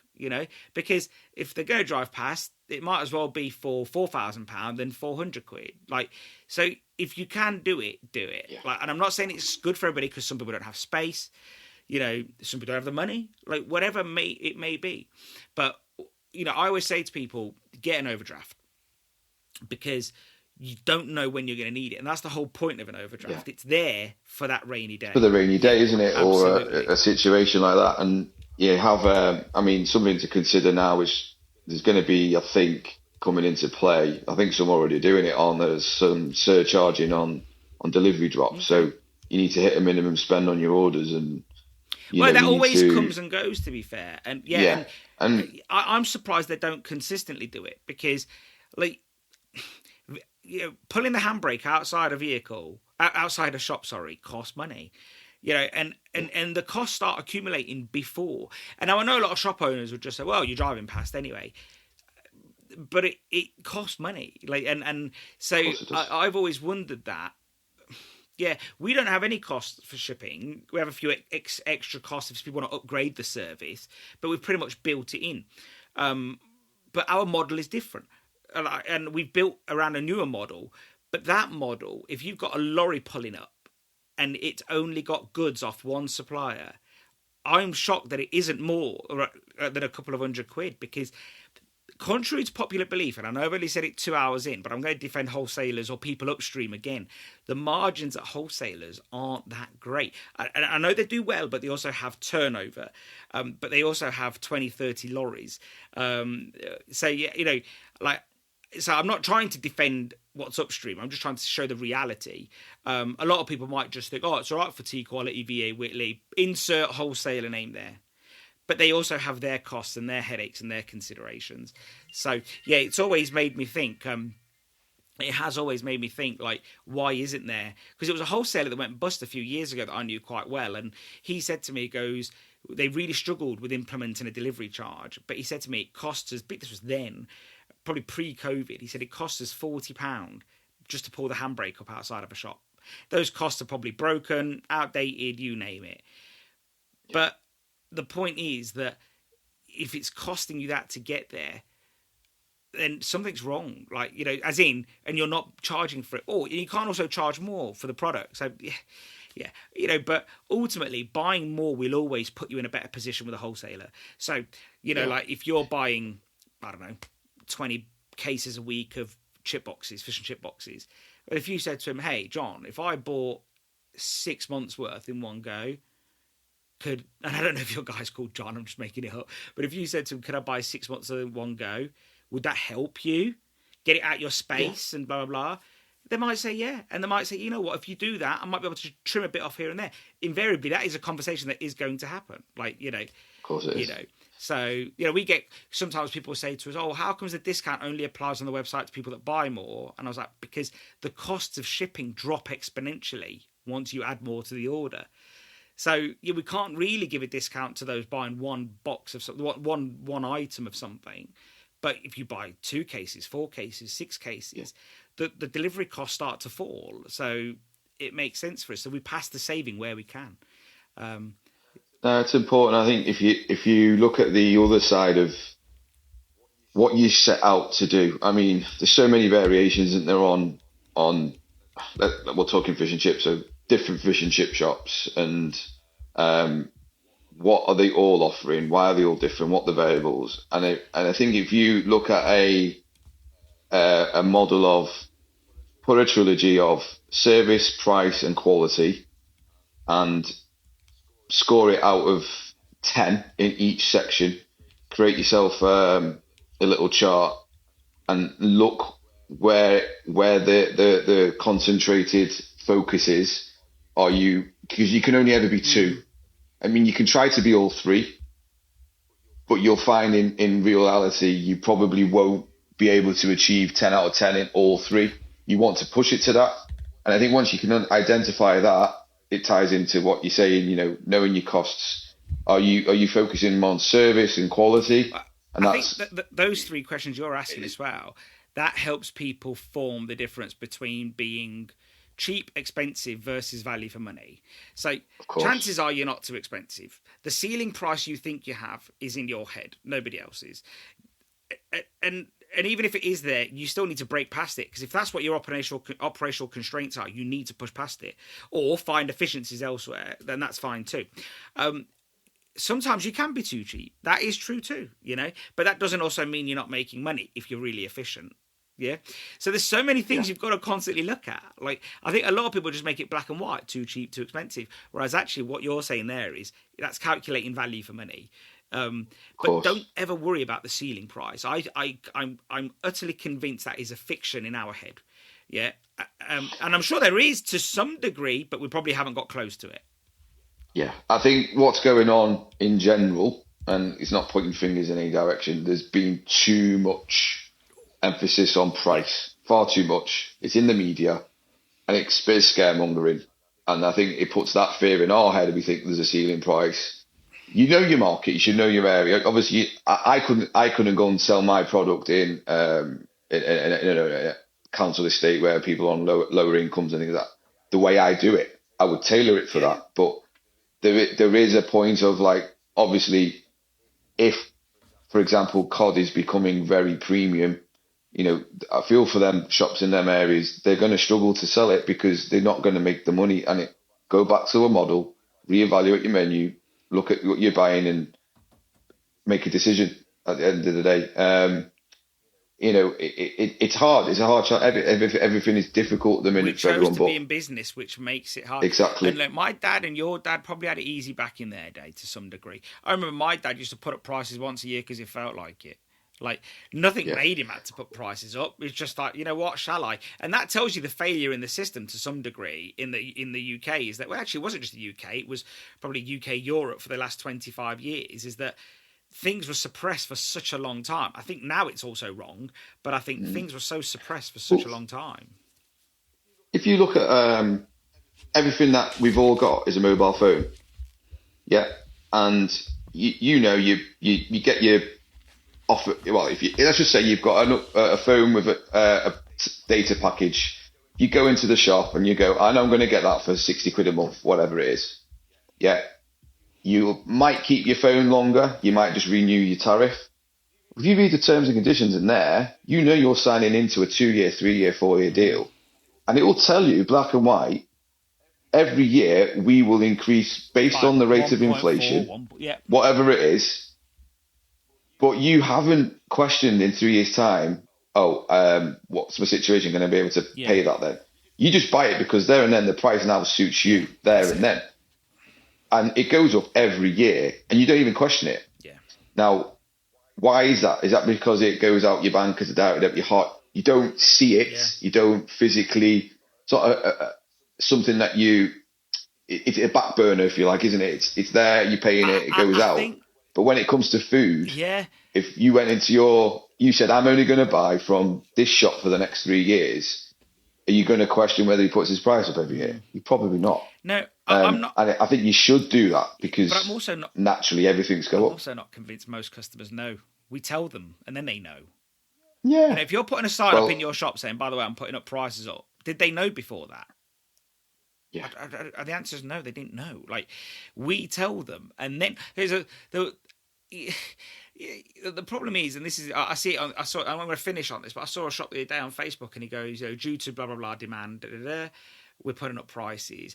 But it was a really long post, and it was only like third or fourth paragraph. He'd said we're putting up prices. I think people had checked out by, so that would probably help him in this instance. But I think, like, for the most part, like, just do what you got to do. Customers will understand. Some won't. They'll go elsewhere. They'll try it. Hopefully, they see sense and come back. Yeah. Sometimes they won't. You've got to factor that sometimes they won't. But most customers are going to look upstream. That's what we discussed early on, and say it's all right for him. He drives around a nice car. Even if you're going in your not flashy car, they're going to say it's all right for him. He looks all right. He's doing all right, because that's how they interpret things. Everyone downstream thinks the person upstream's living the high life. And actually, it is just the way of life. So I think don't tell people, don't catapult bad news. Don't. Just stop using social media for bad news. It's the only thing people remember.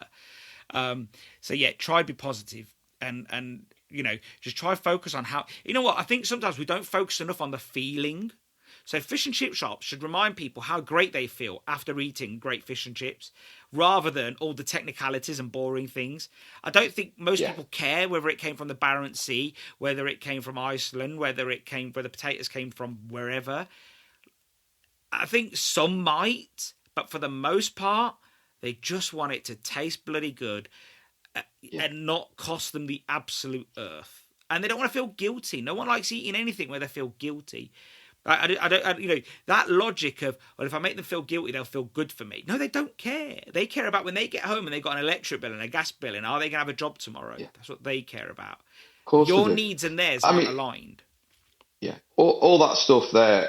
I mean, it's nice to have it up, and it's about trust, isn't it? It's about building your trust element with your client base, and they know, and you're showing that you care as well, obviously. But like you said, I mean, we did a social media video, which I didn't really want to do, but the guys were saying to me, "Come on, just do a video." We wore a little chest cam whilst I was filleting fish, and they just said, "Talk about filleting fish."